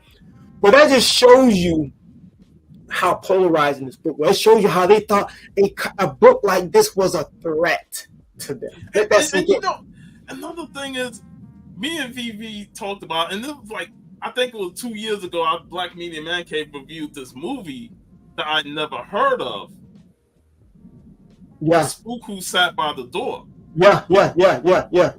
And that movie, how that they came and shut that movie down because of the message that it was given, and how the book that it was based on had a hard time selling because of that message of you know, working from within the government and then coming out of it and building the militia to go against it. Yeah. They did not want anything like that published or broadcast. Let that sink in. A comic book that threatened the government. Let that sink in. Let just take a deep breath and let that talk about a disruptor. Let that sink in. Like, we don't want people reading this book. We don't want people having access to this book. Like, that in itself, and this is what I was talking about. These are the type of cultural catalysts that, you know, is it a classic? Maybe. I don't know. Is this a trailblazer? Maybe. But it's absolutely a catalyst. It changes how we move in society and culture. And it goes back to what we were saying earlier, where it's completely different what we're experiencing today. We knew that. So, highlight Alex's comments. Shout out to Alex Comics. He's part of the Heroes After Dark crew. You know, he got that Weird Fantasy 18. I remember seeing him talk about that book and that being the big pickup for him, man. And you know, awesome brother, awesome group of guys. We're supposed to have him on next week, so it'd be great to like. I know Supernova's watching it, and he's another member of that group, so it's great that they're watching this because you know they're going to be on next week. Yeah, I love those brothers' content. So shout out to Heroes After Dark. These guys put out some. And let me tell you what I love about those dudes. Those dudes come across as guys who just love comics. You know, you don't like so many of these channels, man, about get this book, GPA, go collect. These guys understand the value. Don't get it twisted. But these guys, you can tell they love the book. So shout out to Heroes After Dark, man. All right, last book. Now, I know you probably say, okay, wait a minute. We're talking about cultural catalyst. We're talking about social reflections. We're talking about, cultural observation. Why do you have Black Laughter on there? There you go, Matt. Like, how does Black Laughter fit in this? Well, let me tell you exactly how it fits. There it is right there. There you go. This book fits there because this book is kind of like if there was like a roadmap that takes us from Harlem Youth Report, we land here at Black Laughter. That's why this book is so amazing. And this is a hard book to find. Really hard book to find. We had a young lady in our Facebook group. I run this Facebook group. And she won this book on, and I told her she got an absolute steal. I said she got an absolute steal. And she won on a Heritage auction, and she was so happy to have this book, and I was so happy for her. Why is this a disruptive? Well, similar to Harlem Youth Report, this book right here, a guy by the name of James Dixon, he was looking around. When you study the story, amazing story. I dug so deep to learn about this book, man. I remember this book kept me up at night because I got emotional thinking about him and no longer the book, because he was on a mission to change the temperature. I use that. What was going on around him in his community. He wanted this book to operate like a thermostat because he felt like there was so much despair, so much negativity, not enough laughter, so much poverty. And he wanted to create a book that allowed Black people to look a certain way, talk a certain way, maneuver a certain way, but laugh. You know what I'm saying? So this is a great book. Think of this book similar to like the Jeffersons, right? Where you have Black people that kind of carry themselves a certain way. They have a certain status, but it's funny. It's kind of like it's a little slapstick. But the purpose behind this book was to give the community something, give them hope, give them laughter, let them see something different. I think we have to understand that a lot of time comic books deal with exposure. You have some kids that's probably never seen certain comic books that we probably have 5 or 10 in our short box, because in certain areas, whether it's a specific urban area, rural area, they don't have access to these things. These things they don't know that these certain books exist. So imagine what was going on at that time. We probably had people in that particular area that didn't have access to books that allowed them to see themselves a certain way. This book does that. This book is absolutely disruptive. So these 4 books, in my opinion, and out of these books, Weird Fantasy 18 you can find.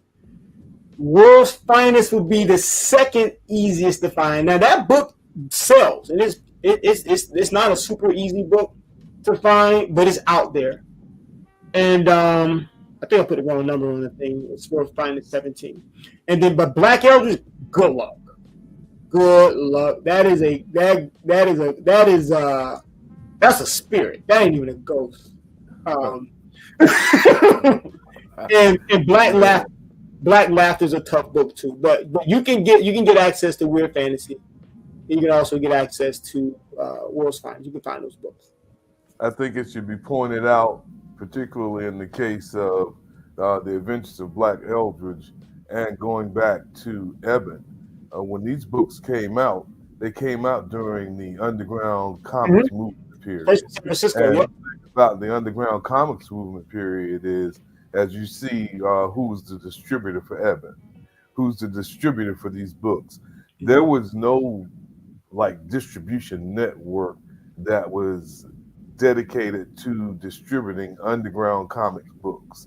A lot of these books were distributed from comic book shops. Yeah. That's why a lot of these markets, that's a great point. That's why sorry to cut you off. That's why a lot of these, like for example, All Negro Comics publishing companies, All Negro Comics publishing companies. They were handling everything. The same thing with Dig. Same thing with Black Laughter. The publishing company was named either after their book or after the person or a company that they actually own independently. So you're 100% correct. So, you know, these books were bootstrapped. They were bootstrapping these comic books, literally. Which is something makes it even more difficult to find. But when you have them, you cherish them because it's like you're holding a piece of history. You're like you said, man, when you hold an Eben, you're holding a book that, you know, one person primarily probably spent hours and hours and hours and hours and hours and hours and hours and hours working on, and then handling and holding and handling all the network and distribution, the art, the plate. Remember, they're using plates back then. The whole printing process was completely different. So when you hold these books, you're holding not only a piece of history, but I think you're holding a piece of that person. That you know, because like Black Laughter, James Dixon wanted to have a second issue. He couldn't afford it, so there's no Black Laughter 2. That's it. Like Dig, they wanted a second issue. They couldn't afford it. Like All Negro Comics, they could afford it, but they couldn't get the paper. So when you're holding these, you're holding a piece of those people, their sweat equity. That's why books like this, man, you know, when you have these books, man, these are national treasures. And I think these should be held on, passed down generation. I hate when I see books like this for sale. Like I hate it. This is me personally. Now, if you got a bunch of them, that's fine. But look, you do what you got to do. But certain books, man, it's a shame we don't have these. I study a lot of these museums. And I look at what they have, and when they have different exhibits and comic books and exhibits and different things and showcases, they don't have these books, and I don't understand why don't their curation. I'm just disappointed in their inability to be able to recognize why these books belong there. I don't know. Do they not? And I'm going to say this, man. And I'm just going to go ahead and apply pressure. What I've noticed is a lot of these museums, they don't want to do the heavy lifting. They want us to do the heavy lifting. They want us to give them the books. I've seen it too many times. I've even had it happen to me. Oh my goodness, I love your collection. Do you want to donate your books? I'm like, no. You know what I'm saying? Like, oh, no, I know other people have experienced the same thing. They want us to do the heavy lifting, and look, I love doing the heavy lifting. Like learning this stuff is brings me joy.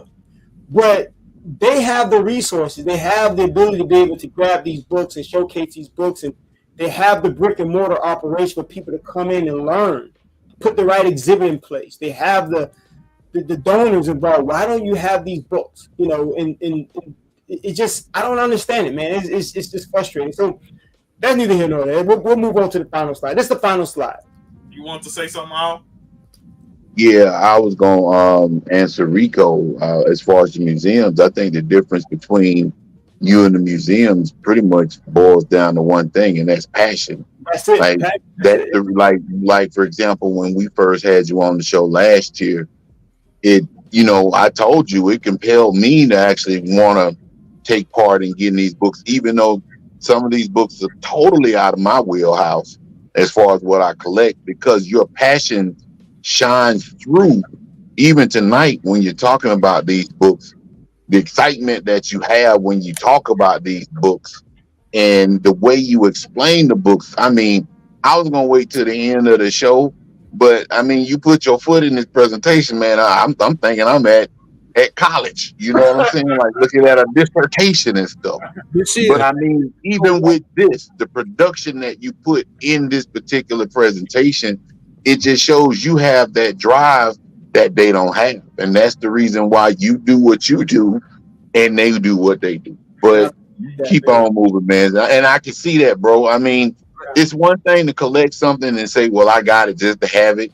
And then there's another thing to have it like you, a collector like you, to have it and cherish what you have and appreciate what you have, no matter how much you paid in it, no matter how, what the cost of the book was, El Cheapo or, Daddy Warbucks, you value what you bought and you value these books for what you appreciate them for. Yeah. And I can appreciate that personally as an outsider looking in. So I'm sorry, man. I just had to say that. Bro, I appreciate that, man. No, man. Go ahead. Somebody gonna say something? I was just gonna say, no, Al is spot on, man, because a lot of people on the panel and a lot of people watching don't know, man. Me and Rico be up at 4 a.m. and we be researching stuff. Yeah, man. Literally, he'll text me or something and say, "Man, I can't find it." We'll get up and literally, if we'll try to go hunt. Yeah, sure. And figure out where it's coming from, or who did what, or how many, what's going on. So I can honestly say Rico puts a lot of hard work. Now I don't know what he's gonna show in his hall tonight, but I know that we have done some serious digging. There's some serious digging, boy. I already know Apollo gonna be clowning us tonight if I go get showed tonight. Tell Apollo I found the Dead Sea Scroll, baby. Also, I want to say one thing in my notes. Even though you see the book is World's Finest Comics number 17, I have a typo. I put in the note World's Finest 18. So it's World's Finest Comics 17. So I guess I was getting mixed up with World Fantasy 18. So if you're looking for that book, you can go on my IG page. You'll see the inside of those pages. It's a great story about the black soldiers. That's a really we're gonna actually get a rock slam. And my driver's license is a rock. That's how I'm saying, man. You got no 10 commandments. 9.8 on parchment. All right, so this is my last slide. And now, what is this slide? What's that question, Ghoul guy? He said he got a question about the. Yeah, I just started. What's the question? I Go ahead and started. ask it. I'll tell you. Yeah, go ahead and ask it. If not, I'll start for when we wrap up. Hey. So, what I did was I condensed this whole presentation. I had a bunch of slides. That's why you see I put part 1. But I had to make sure there was a few more books. I just called, these are just really dope books. Finally got something to show that's on the slide. Goddamn. Really dope books, worthy mentions, and I think are just books you just let me see it. There it is. Let me tell you something, man. That book goes for a ticket. Congrats on that, bro. Congrats on that, man. That goes for a ticket. That man. Now, remember, we talked about Negro Heroes. Now, why is Negro Heroes here? And I remember, this book is primarily reprints from from many stories that was already being printed in various Parent Institute publications. So that's why I said the book to own is this book right here. This is the book you want. This book is what launched Negro Heroes. Without this book, matter of fact, there's a letter that I've shared on my IG page. I'm on not my IG. This is in my Facebook group, where I showed the letter where they literally sent a letter to the publishers. Were having a conversation saying we have all this content, these black stories that we're putting in all these books. Why don't we just take all of these and we put them in a book that's focused on just black stories? And that's how they came up with Negro. As a matter of fact, in the letter, it shows you all the different names they were playing around with, and Negro Heroes was one of them. Well, this was the main book. This is the book that they sent to one of the publishers and saying, this is the book we want to use as inspiration, for lack of better words. So this is the book you want to get. Without this book, there's no there, and it shows you how important Joe Louis is, because in the first Negro Heroes book, Joe Louis writes the foreword. So it goes back again to talking about to address how important Joe Louis was in the history of black comics. So this is why I have Negro Heroes. It's a great book to own. I will never tell anyone not to buy it if you want to own it. But majority of those books are reprints that you can get from some of the other Parent Institute books. If anybody owns that book, just open up the page, look at the bottom inside. It's going to say the Urban League is thanking the Parent Institute for allowing them to reprint their stories. It literally says it inside the book. And the Urban League, many people think that the Urban League pushed the book. No, the Urban League was just used as a front, for lack of better words, or as a way for, the Parent Institute to get these books in the hands of black readers. So it was kind of pushed as though it was an initiative by the Urban League, but it wasn't. The Urban League came in later once the books were already published. Once the books was already put together, they decided how they want to publish it. Then the Urban League came in and they kind of acted as a lead gen, for lack of better words, to kind of help push the books in the community. But it's still a great book to have. They're very expensive, so there's two issues. You have Negro Heroes 1, Negro Heroes 2. I believe Jackie Robinson is on the cover of Negro Heroes number 2, and so it ran for like 2 years, 1947, 1948. Black Man, again, some people may say, okay, why do you have Black Man here, but you don't have it here? Well, Black Man doesn't do anything that these 4 books didn't already do, but it's a great book to own. There it is. It's a great book to own. I think it's an important book to own. But when you talk about trailblazers from a hero or heroine standpoint, Lobo, Friday Foster, Evan, and Butterfly had already checked those boxes. So I can't put it there, but you have to. I think it's so worthy to mention.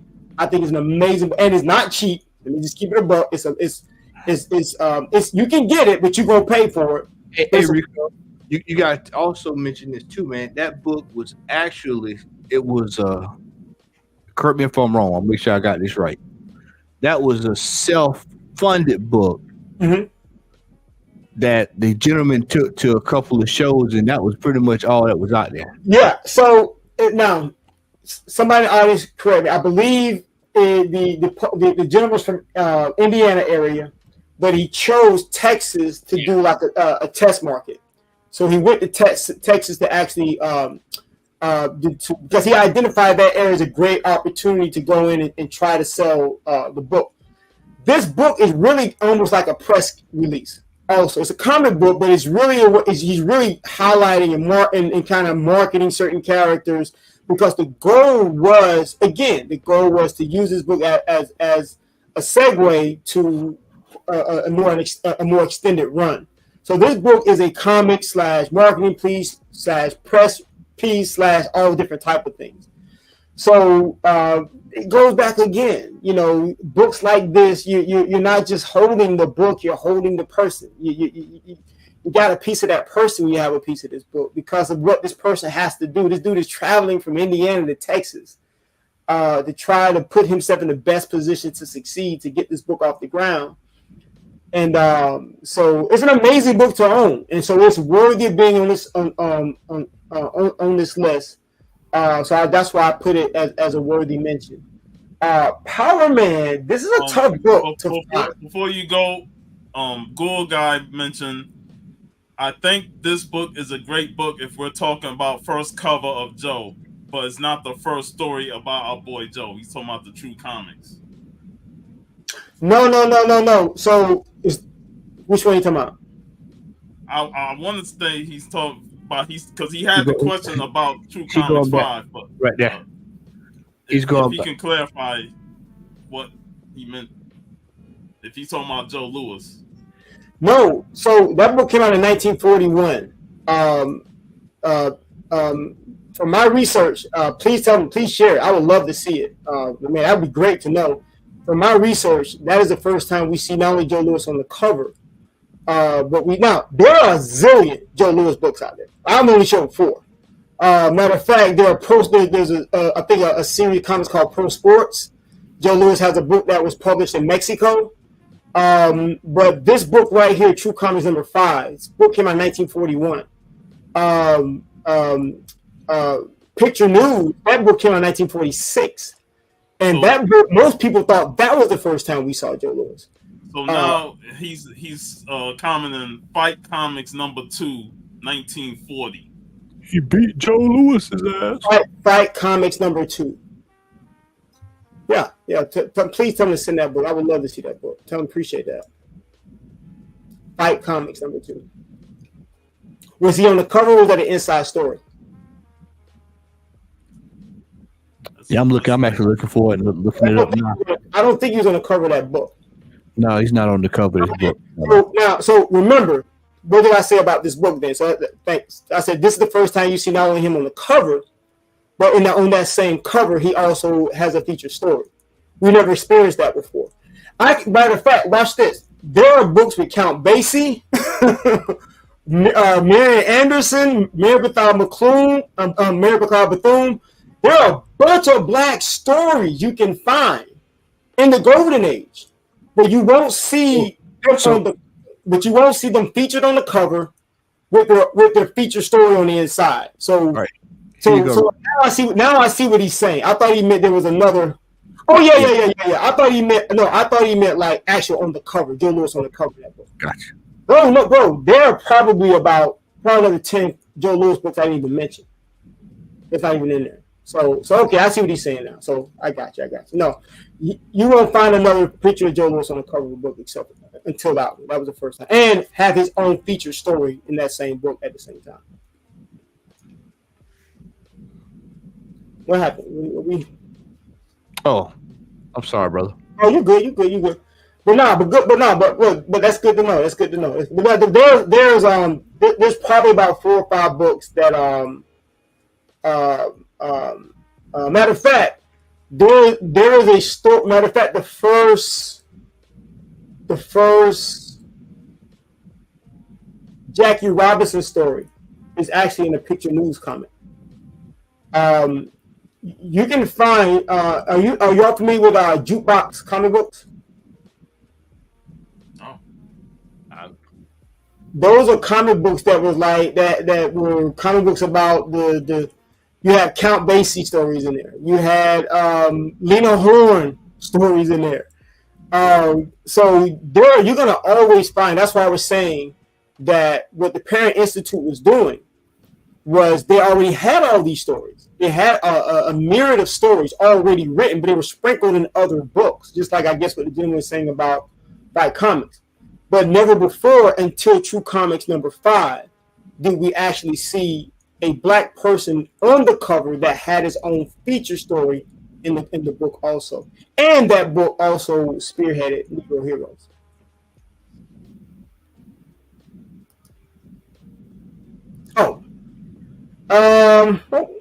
Where did I end that last time? Where were we at? Power Man. You were starting on Power Man. Can you drop that comment? I want to see. I got some notes at the bottom. I want to see the notes at the bottom. Okay. But shout out to Joe, man. It's always good to also, put things in context. So shout out to Joe for also adding those other books. And it's always good to know, man, that there are so many books out there. I think a lot of times when people think about the golden age, and it also speaks to the importance of understanding that these were how most of the black stories were about singers and musicians and athletes. And so that's why you're going to have so many golden age stories with a lot of these characters. Lena Horne, Marian Anderson, opera singer, educators, scientists. We're going to talk about Golden Legacy. That ran, which is also by Fitzgerald Comics. As a matter of fact, I'll go there now. The reason why I think that book is important because Fitzgerald Publishing not only published Golden Legacy from the mid '60s to the mid '70s, but they also published Fast Willie Jackson. Fast Willie Jackson was considered the Black Archie. You know what I'm saying? Yeah. And so, and look, even though that book may not check, may not check the box as far as saying the first of this, the first of that. Look at that cover. Look at that cover with those black people dancing and happy and joyful and celebrating. Let that sink in. Name another comic book where you can see that. It's going to be hard to find that, especially during that time. I know people love to talk about, this is the blackest cover of all time from a hero standpoint. Look at this cover here. You know what I'm saying? This book here, man, really shows the black experience the way I think we would want to experience, want to see the black experience, especially during that time. I even like the back, the little comic strip it has on the back of it. But I think that ran 7 issues. The toughest book is number 7, and one I think it's number 5 that has the slave ship story. Those are probably the 2 hardest ones to find. They're there, but they're going to be a little more expensive. I think that might be number 5. Don't quote me. But the last issue, the slave story issue, are the 2 toughest ones to find. But Golden Legacy books are extremely, those books are not cheap, especially original. People forget you have the original books and then you have the reprints of Golden Legacy. You can still buy reprints right now. And then I'd like to add with Fitzgerald Publishing, one of the biggest highlights is how they actually operated their publishing business in relation to their distribution of the comics. I mean, they formed partnerships with Amway, with Coca-Cola, with American Airlines. They were forming partnerships with these major corporations, bringing funds in order to get their books produced, in order to get them published and distributed. They had a deal with Coca-Cola wherein Coca-Cola invested X amount of dollars, and in return, they gave Coca-Cola books that they included in 12 packs that they distributed to stores. So as a publisher, Fitzgerald Publishing is part of my inspiration. The way they ran that company, the way that company succeeded in doing what it did in the form of its business partnerships. It definitely was ahead of its time. Absolutely. Question here. Google Guy's question. Absolutely, man. You can actually go to golden-legacy.com and you can buy the reprints. Now, I don't mess with the reprints, so my guess would be that they're probably gonna have to have whatever the year is, like when you have the date where it was printed. That would be my guess, bro, as far as how you can tell the difference. Plus, you could probably tell with the paper, and you can tell with the condition, because those Golden Legacy books, it's hard to find them in good condition. Like, very, very hard to find those books in good condition. So if you see a book that looks brand new, I would say look on the inside. More than likely, it's probably a reprint, but they do have the reprint. You can go to golden-legacy.com. And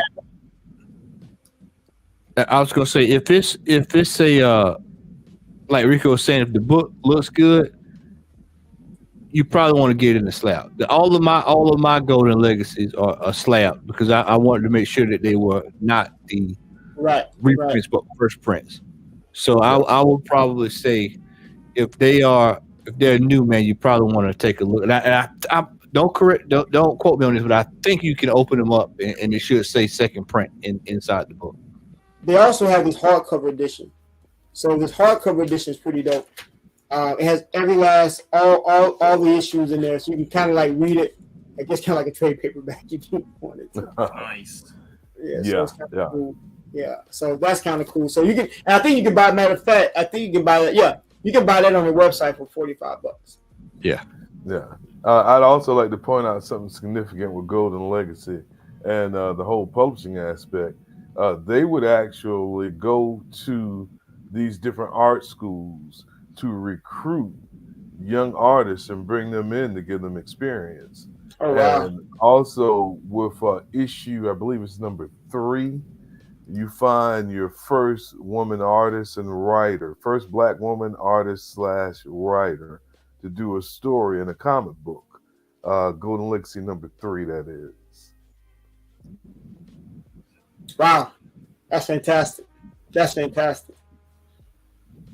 Yeah, it's so much history, man. I don't think there are a myriad of books that I did not add in this presentation. Like I'm talking like from Golden Age.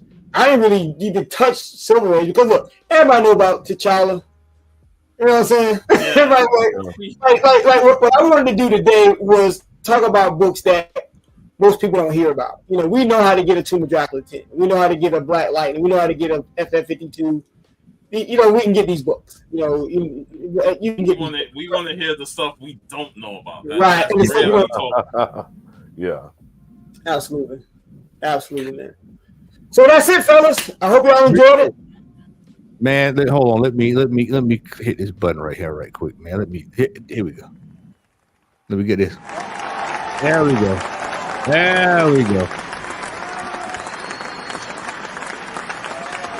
And an ovation, brother. Man, appreciate that. And that's just part 1, bro. That's just part 1. Yeah, that's part 1. We ain't even got to 2 yet. That is just part 1, man. Outstanding, man. Outstanding. So yeah, man, Rico, once again, brother, appreciate it, man. Next week, round 2. This is just absolutely phenomenal, man. Wait. Are we doing round 2 next week, or are we gonna do the Heroes After Dark collab? Because I know we're going to do Heroes After Dark come on, and then we'll just go into March with part 2, and we'll close it out. We'll just do that. Okay. Yeah, we'll do that. Let me. I'm trying to get myself organized here. We're gonna pull that down. Mark, thank you, brother. We're gonna go ahead and get ready for these hauls. Marcus, do you want to like just have a brief synopsis of your studio, Second Sight Publishing? Yeah. Tell everybody about where they can find you at, your product, man, what you got going on, brother. All right. Well, we are Second Sight Publishing. We are one of the only Black-owned, Black-run horror-focused companies in the mainstream. Our baby right there, Shook. This is our horror lovers' love letter to the Black comic book community. And in this book, we gathered the top writers in the comic book industry. Rodney Barnes, Kevin Grievous, David Walker, Brandon Easton, Alvin Ball, myself, and Bradley Golden. You know, we came together, we put this book together, And as I said, it's for a horror lover. You won't find anything else out there. This book is historic in that there is not another horror comic book, that contains an all-black cast such as this. So this is a part of history, and we are humbled and proud to bring it to everybody. Mark, I just want to see you have one of the smoothest voices. I mean, I appreciate that. You have had to work in radio at some point in your life. Somewhere you had to, somebody approached you about working in radio. I have been called the Barry White of comics. I mean, boy, that voice, that man, the smooth operator. The funny story, when I went to college, I went to school at Savannah State, and the year Look at Savannah State in the house. There was this DJ that started called Marcus Sugar Daddy Williams. So I was walking around campus and I'm like, yeah, I'm Marcus Roberts. Like, oh, dude, I hear you on the radio every night. No, that's a different Marcus, man. Yeah, great, brother. Enjoyed it, brother. All right, so let's get down to business. Let's get to these hauls. If I can find my stuff, I'm still rusty a little bit here, but I got it right. Here we go.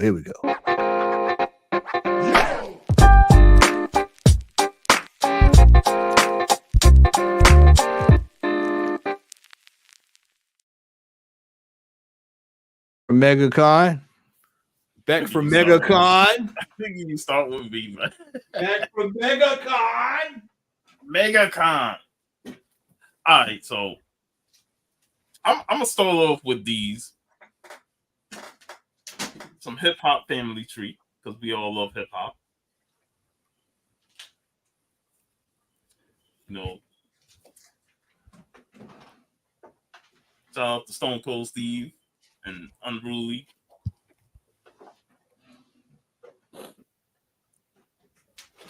Loved it. New Beastie Boys DJ, Rick Rubin. And of course, one of my favorite groups growing up as a kid, Run DMC, issue number 12.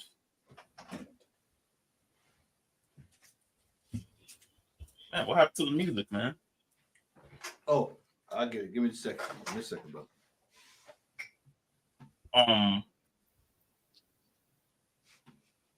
Not only did I pick this up from Marcus at the con, I picked up another book, A Leather Black. This is a variant, and you know, it's badass cover here.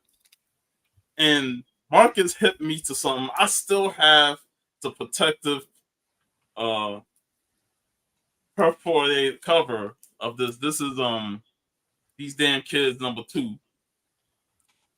I'll go ahead and take it out and I'll show the inside cover. But yeah, me and Marcus, we go way back, you know, for the last couple of years when they started having cons, and you know, pretty wicked. And every time I see him, I support him and Alfred and the rest of the guys. And you know, we always chatting it up. And another thing, because a book that he put me on to, I still need to read it, to go through it, is this 4 pages, 16 bars, a visual mixtape. Now this was volume 5, and you know, the cool thing about it, you know, it's got various stories in here, and it has hip hop elements in it. You know, especially considering, you know, it's got some scriptures in here, you know, with lyrics, and it actually details a lot of history of the comics. There you see, yep, Yvonne and stuff. So yeah, this great stuff. And are you going to be at the Old Time Comic Show, Marcus, in next month? No, I'm not gonna make that one. I think the next thing I have lined up is the Urban Nerd Con in April. Okay. Hold on just a second, Sean. Mark, I know you just said you got to scoot out of here, man. Want to say thank you for coming by tonight, brother. You're always welcomed over here, man. Thoroughly enjoyed it, brother. Oh man, I definitely appreciated you all inviting me, and I look forward to coming back. I know I'm friends with several of you all on Facebook, particularly with Rico. Rico, man, has been my source of finding black keys for at least the last year and a half. I've hit this brother up and like, yo, man, what about this comic book right here? Or what about this book right here? So I definitely appreciate it, man, and I look forward to coming back. G Man wants to know this before you go. He said, "Where can we get information on Shook Publishing? What's you got a website?" For Shook, you can check out Penguin Random House. You can do Dark Horse.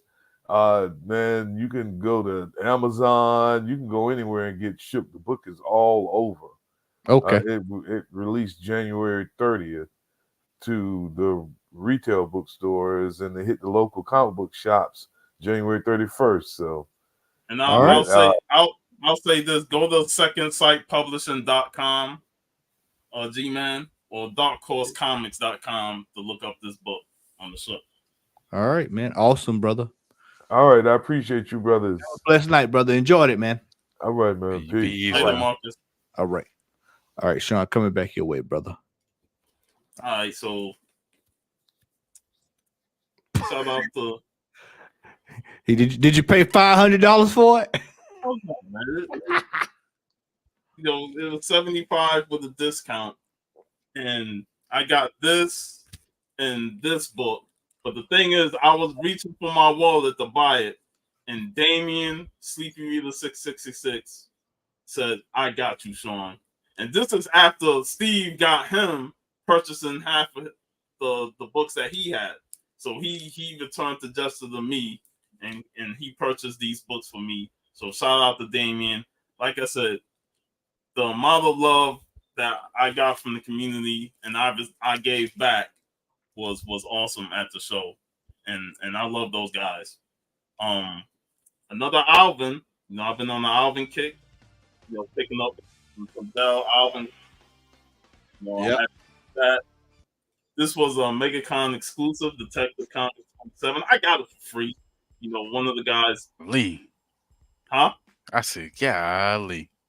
It's Batman. You know I love it. You should see the smile on his face. But yeah, like I said, I didn't pick up no exclusives. Like I pretty much stopped with it.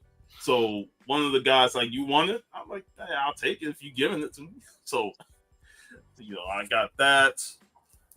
Shout out to Mastodon Donnie. He's in the chat right now. He AOK'd me Conan the Barbarian, the Red Nails book, and then 2 Savage Sword of Conan books. Donnie's awesome. It was great. I only got to see him Friday night because he left a Saturday morning, but it was great to be around him for the little time I had. Victory Comics had some Savage Sword books that I was able to get.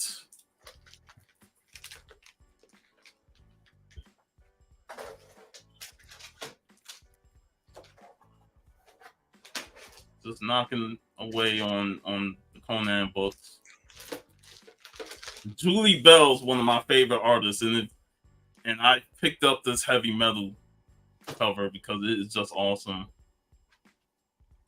And of course, I don't have much heavy metal, so I just said, I'm gonna grab. And plus, for $7, what the heck? And then here, got a couple Vampies. They had a lot of good condition Vampy books in here. The Swamp Woman. Another Barbara Lay cover.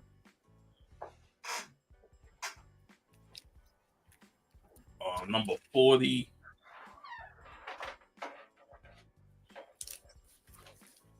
Number 20.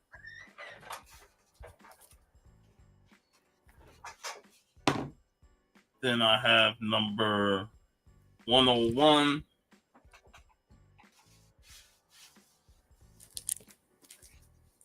109.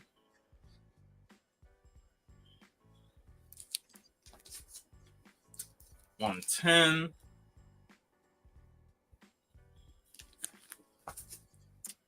111, second to last issue. And probably the most expensive book out of the lot. And, you know, it is a pretty expensive book, but they had it for a good price, and I got a discount on it. And that's the Vampirella 1972 annual. And Jeff will always tell me this. You know, I never hear the end of it from him, but this was originally supposed to be the cover of Vampirella #1, but it didn't get the thing. Frank Frazzetta's cover made that, and they used this cover for this annual, and that one of the reasons why it's a bit a pricey book, because this was originally going to be #1. And last thing I want to say, I got this back from CGC. And, you know, Steve handed it to me before he got me with the Willie Jackson, because I got this Uncanny X-Men 164, 9.6. I brought this book back in Daytona Beach Comic Con from the Comics Den, Angelo and Sarah. And, you know, I was looking at it. They took $10 off the price that they wanted for, and I was like, I'll take it. And then I said, let me submit this to CGC. And lo and behold, this came back a 9.6. So, great book. That's a pickup, right? That's a great pickup, man. Yeah. You know, shout out to the Comics Den. You know, awesome folks, man. And that's it. All right. X, you got anything over there, brother? I got a couple things. First, you know, everybody, all of us will talk about it in the group and everything. Went ahead and got my Thundercats. Got the A cover, got the B cover, and got the 1 in 10. So, got those. The rest of what I got is just adding on to my pop collection. These right here, little Valentine Day, Spider-Man. Got Mary Jane, or they call them Spider-Man Blue, but Mary Jane, they say little Valentine's Day. Hot Topic just released this Spider Demon Mother exclusive, and 2 days after it came out, God, this glare. But 2 days after it came out, I said, let me stop by, see if they got it. I know they're not gonna have it, and lo and behold, they had the glow in the dark chase there. So nice. I looked up and got both to keep the collection. I think it's 95% now. I'm only missing like 4, I think it is, something like that, maybe 5. But also got the Inosuke chase right here from like 3 years ago. Got this in. I can't even say her name. She's one of the Hashira from Demon Slayer. Missouri? Sure. Sure. If you said it, hey, you got it. Got this in Moneta, or aka Grape Juice. For those that watch it, they understand why we call them Grape Juice. And I also got the glow in the dark chase for him as well. So happy with that. I don't know what's going on with this glare. I'm sorry, y'all. I can't remember if I showed this one. Did I show the Last Ronin? I hadn't seen it. I haven't seen it either. I haven't seen it. But got that. And last but not least, Al know I've been Al and TC and Vince know I've been chasing this for a long time, but this is the original 10-year pop. So this is one of the big 3 that they have. So now all I gotta get is the Master Ochaku and the Glow in the Dark All Might, and I'm 99% with My Hero Academia. Nice. Yeah, that's it. Hey, before you go to Rico, I just want to share this. I don't know if he heard it. I know, Matt, you saw it, but I got the vinyl of the recent Master Ace Marco Polo album. Nice. And you know me, I got the CD. I already listened to this album. It's great. Master Ace never disappoints when it comes to putting out new albums. But yeah, I had to get the vinyl to go with it. And awesome album, man. Most consistent MC. All right, so Rico, I know what you got, so I'm gonna go before you, and I'm All gonna right, let you blow it away because I already know what's coming. But, all right, so I've got a couple things here, man. I don't know if I showed this. I'm going to unleash something tonight, Rico. I'm going to unleash it. All right, so we'll start with this. Rico's seen this already. We'll start with this. All right, so to the next one, everybody knows what this is. Hey, educate him, brother. Educate him. But this is what I hold in my hand is a piece of history. There's only a handful of these. Now, me and Rico, we spent 3-4 hours trying to hunt these, trying to get this sorted out. At least. Yeah.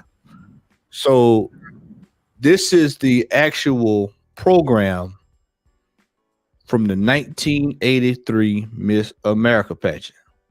Now, why is that significant? Why?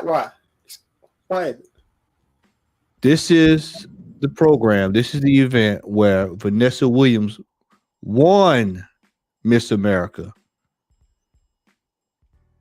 in Atlantic City and became the first Black Miss America. This is the actual program from the event. Now, she's on pages 44 and 57. She's on the advertisement on page 57, and on page 44 is her contestant's picture. But here go the real good stuff right here. You ready, Rico? Are they ready for it, Rico? They're not ready. They're not ready, bro. They're not ready.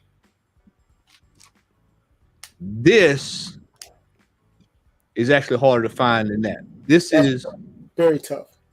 This is one of her only Miss America acknowledgments as Miss America after 1983 because she was stripped due to the hustler incident. Yep.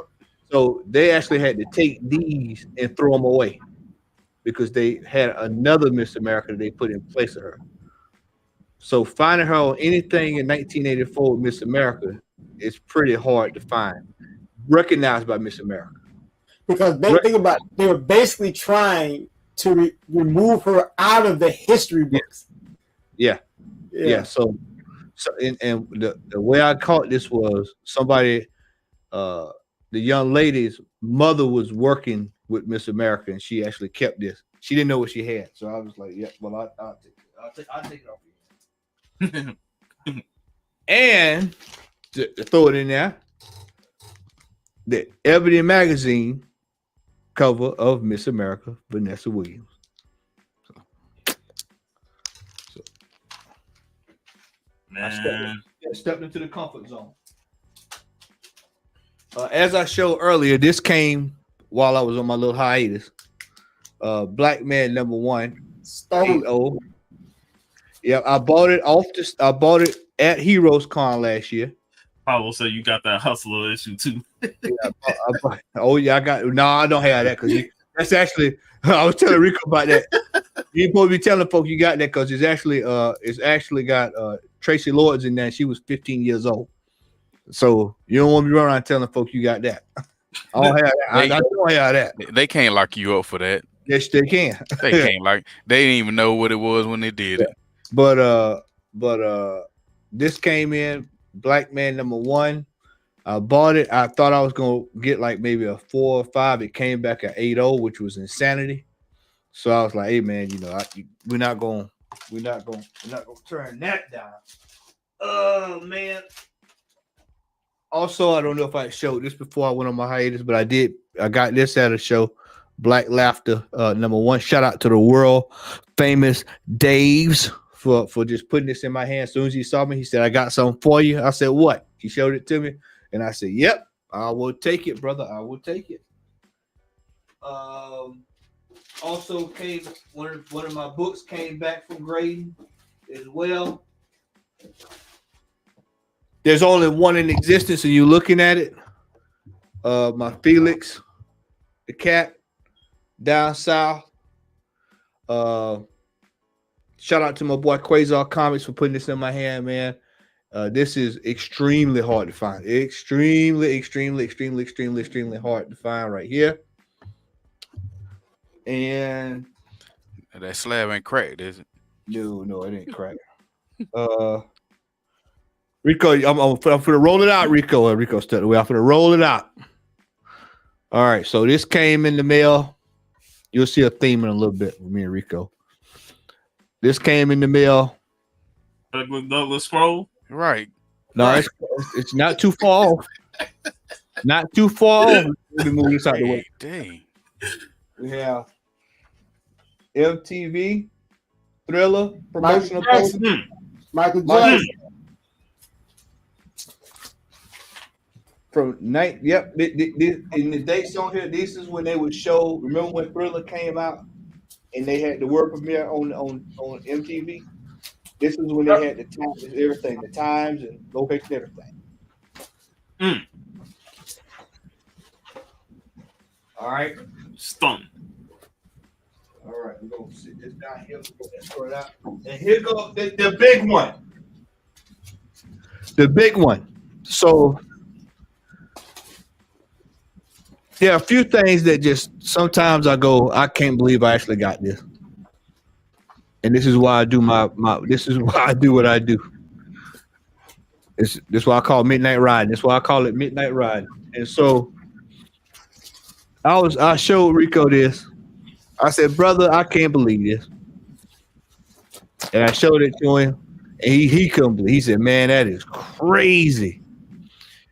And so I was hoping it got here in time enough for us to do the Black History Show, and it did. It came last week, so I just set it to the side. This is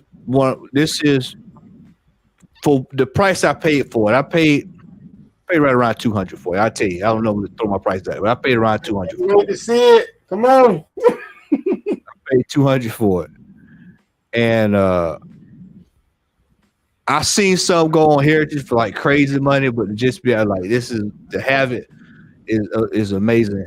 And I think I'm actually gonna try to see if I can send this off to get graded, man, because it's actually a magazine size. I can Stop hesitating. So it's a handbill poster of James Brown. Original. Godfather of Soul. Original. Godfather of Soul. James Brown. Say it loud. Hey, bro. Man, I'm proud, man. Bro, those colors pop too, bro. Those colors are pop. Yep. And those colors are popping. Yeah, this is it. Damn. Yeah. Original poster. I got the feeling. So that is my haul. I'm sticking to it. That is it. Just a piece of history, man. Piece of history. Bro. And those aren't easy to come by. Nah. Not easy to come by. Not original. Not original. Yeah. Now, if they say in the music world, Rico, take us home, brother. Take you home. Let's go. I know what's over there. I already know what's over there. I'm just gonna sit back. I'm definitely sit back and listen to the gasps. Good thing I went first, man. All right, so the first thing I'm gonna do is I'm gonna show some of the. Hold on a second, Rico. Al, you might want to come back on, Al. If you might want to just cut the phone on and come right back on because I know what's coming. I'm gonna come back on. You go ahead. Go ahead, Rico. You go ahead. All right. So the first thing I'm going to do is show some of the books, just so that people can see these books actually do exist. So the comic book I was talking about, Dig. Let me see if I get the light. This is the 1955 comic book Dig. It's a smaller comic, but it's an absolute. You can go to my IG page. You can see all the inside pages. It's a legit comic book. Very hard to find. This is one of the ones I put in the classic section. I'm just so happy to have this in the collection. Tough book to find, but this is one of the classic pieces. Also, we talked about Black Eldritch. There it is. This book here, this book I'm hand delivering to CGC. I live in Florida, so I'm hand delivering this book to CGC to get great. I am not letting this book off for nobody. Make sure that nobody following you, bro. Man, I am not letting this book off. Then of course, the book I said, in my opinion, is probably the most important book. This is Harlem Youth Report, number 5, Youth in the Ghetto. Nice. So y'all forget the glare.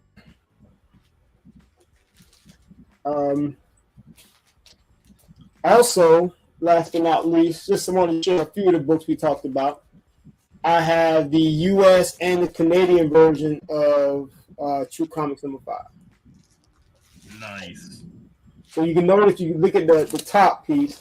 One just says True Comics, and one says True Picture Magazine. But it's the same exact comic book. Go ahead and pull out the whole slideshow. I ain't gonna do all that.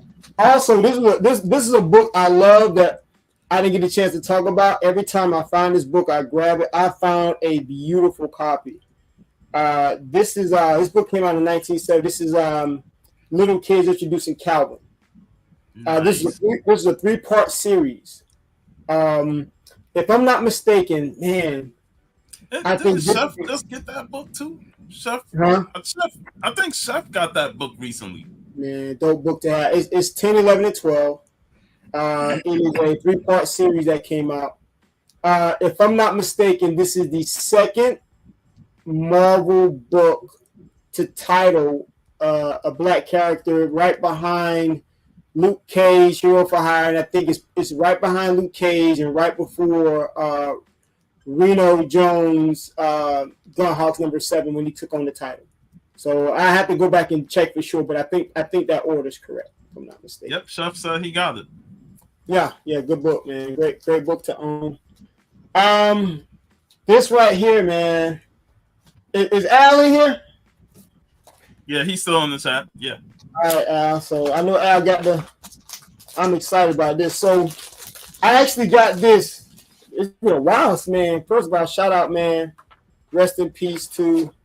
Oh, that's the wrong one. I can't find. Where's the poster? Oh, here it is, right here.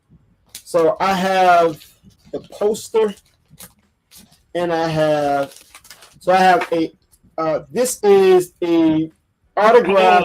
The COA. This is the autographed version of the small poster, autographed by the GOAT himself, Richard Roundtree. This is the Scrap in Africa. Pretty dope. Man. And to go with it, I don't know if I should open the whole thing, but I guess y'all can see enough of it. I actually got the actual poster, original poster itself. I'll just show pieces of it. Nice. So I'll just show some of it. So I got the full large size poster and the autograph with the COA. So that's pretty dope right there. That is awesome right there. Yeah, man. Appreciate that. This is a piece, man, I was so happy to get. When I was a kid, I know some of y'all probably remember Different Strokes with Gary Coleman. Yep. Gary Coleman had a cartoon. Yep. And this is an original hand-painted production cell, art cell of him in the actual cartoon. What you talking about, Rico? And then another original hand-painted art cell. Nice. You know I love real Ghostbusters, man. Oh, yeah, man. My boy Winston. Winston, man. Got to get Winston, trying to get that glare. Y'all forget, I just got that plastic. That's the Arsenio Hall Winston. Yeah. Now, if my man gonna show a handbill, I gotta show a handbill. So this is an original Apollo handbill. Now the signature artist on this particular handbill is Dizzy Gillespie, but there's a lot of different acts on this particular one. So it's the original handbill from Apollo. They see at the bottom it's featuring Dizzy Gillespie, and then you have the front and back. Okay, and let's see. Oh, this is a piece that I'm really excited about. I guess I'll take it out the original classic piece. So I'm a huge, like, Kobe Bryant is my second favorite basketball player of all time behind Magic Johnson. I'm a Laker fan, of course. So I've been researching graded games. So I finally pulled the trigger. And this is the perfect one to pull the trigger on. This is the NBA 2007. Now, what's so significant about this is the first time Kobe Bryant, shows up on the cover with number 24 of the video game, because he actually changed his jersey in 2006.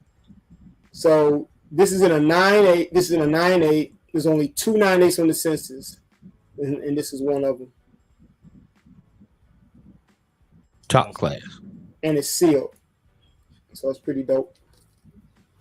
Another book we talked about, Matt Baker's first Good Girl art cover. I was on the phone with you. You stole it. Man, I was on the phone when I bought this. Man was like, "No, you didn't." I was like, "Yes, I did."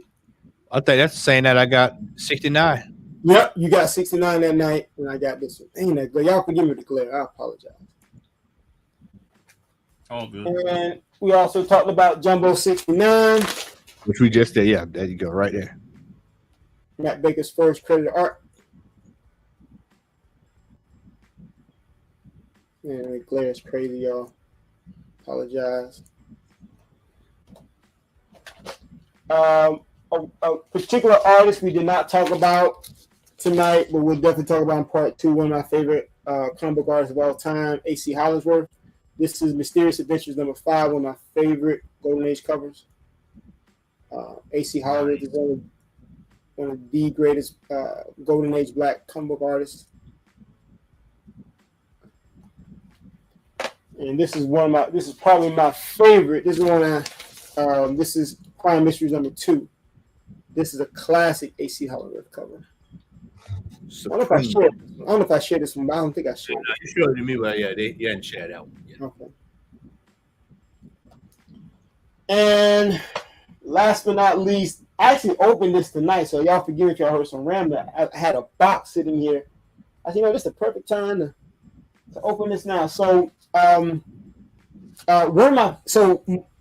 all know I collect comic strips. I'm actually bigger in comic strips than I am in comics. Matter of fact, it was comic strips that got me into in the comic books. So one of my favorite comic strips growing up was Dateline Danger.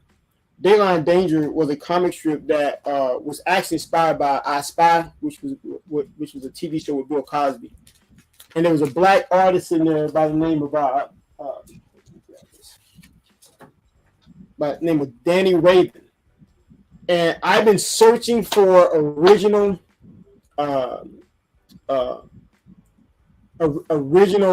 artwork of these strips, and I recently was able to snag some of the most beautiful. These are original artwork. Insanity. Danger. This was a comic strip that came out late 60s, all ran to the mid 70s, and this was like this strip. I remember reading this strip. It was like watching a movie. It was about two crime. Well, not really crime fighters, but it was like two guys, kind of like I Spy, two spies. And Danny Raven was kind of like the Bill Cosby guy. So I had that one. I actually have more, but I'll just show these. I have this one. And what I love about it is the masthead that is on these, which is made because I have some single sheets, but I also wanted to get the ones that actually had the actual. So to add these to my original art collection, and I'm not going to open these, but these are some of the actual panels. There's several in here. So I want these from Heritage. As you can see the Heritage logo on there. Yeah. So these are some other ones on there. And last but not least, one of my favorite characters from Archie was a brother named Chuck. So I had one of his original art pieces from one of his. What's comics. now, Chuck?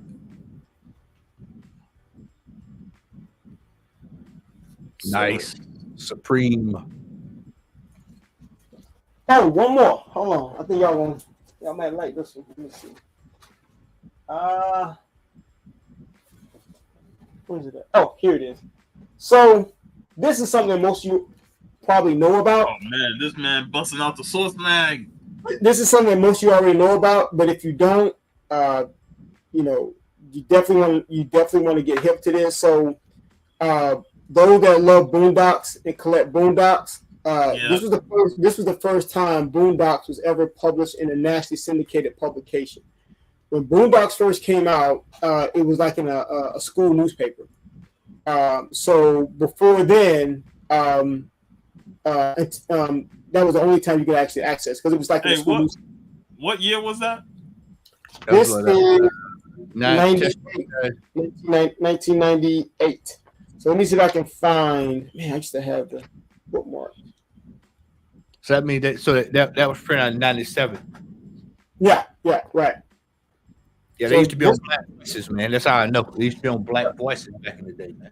So not only is it the first time you see it published in a national syndication outside of the school paper, but they also do a introduction, a feature on the story and on the actual comic strip. So, and this is something that I've had, but I want to get it graded, and all the copies I had were like beat up. So I was able to find one in really good condition. Oh, one more piece. Hold on, y'all don't like this one. Hold on. But see, I'm a big Fat Albert guy. So this is a piece. I've had this for a while, but I haven't shared it. This is another original art painted cell. Okay, nice. Fat Albert. I just love that. I can't wait to get this frame. I just love that piece, man. And as my man said, that's my home, and I'm sticking with it. All right, man. Well, brothers, outstanding show tonight, man, as always. Yes, always.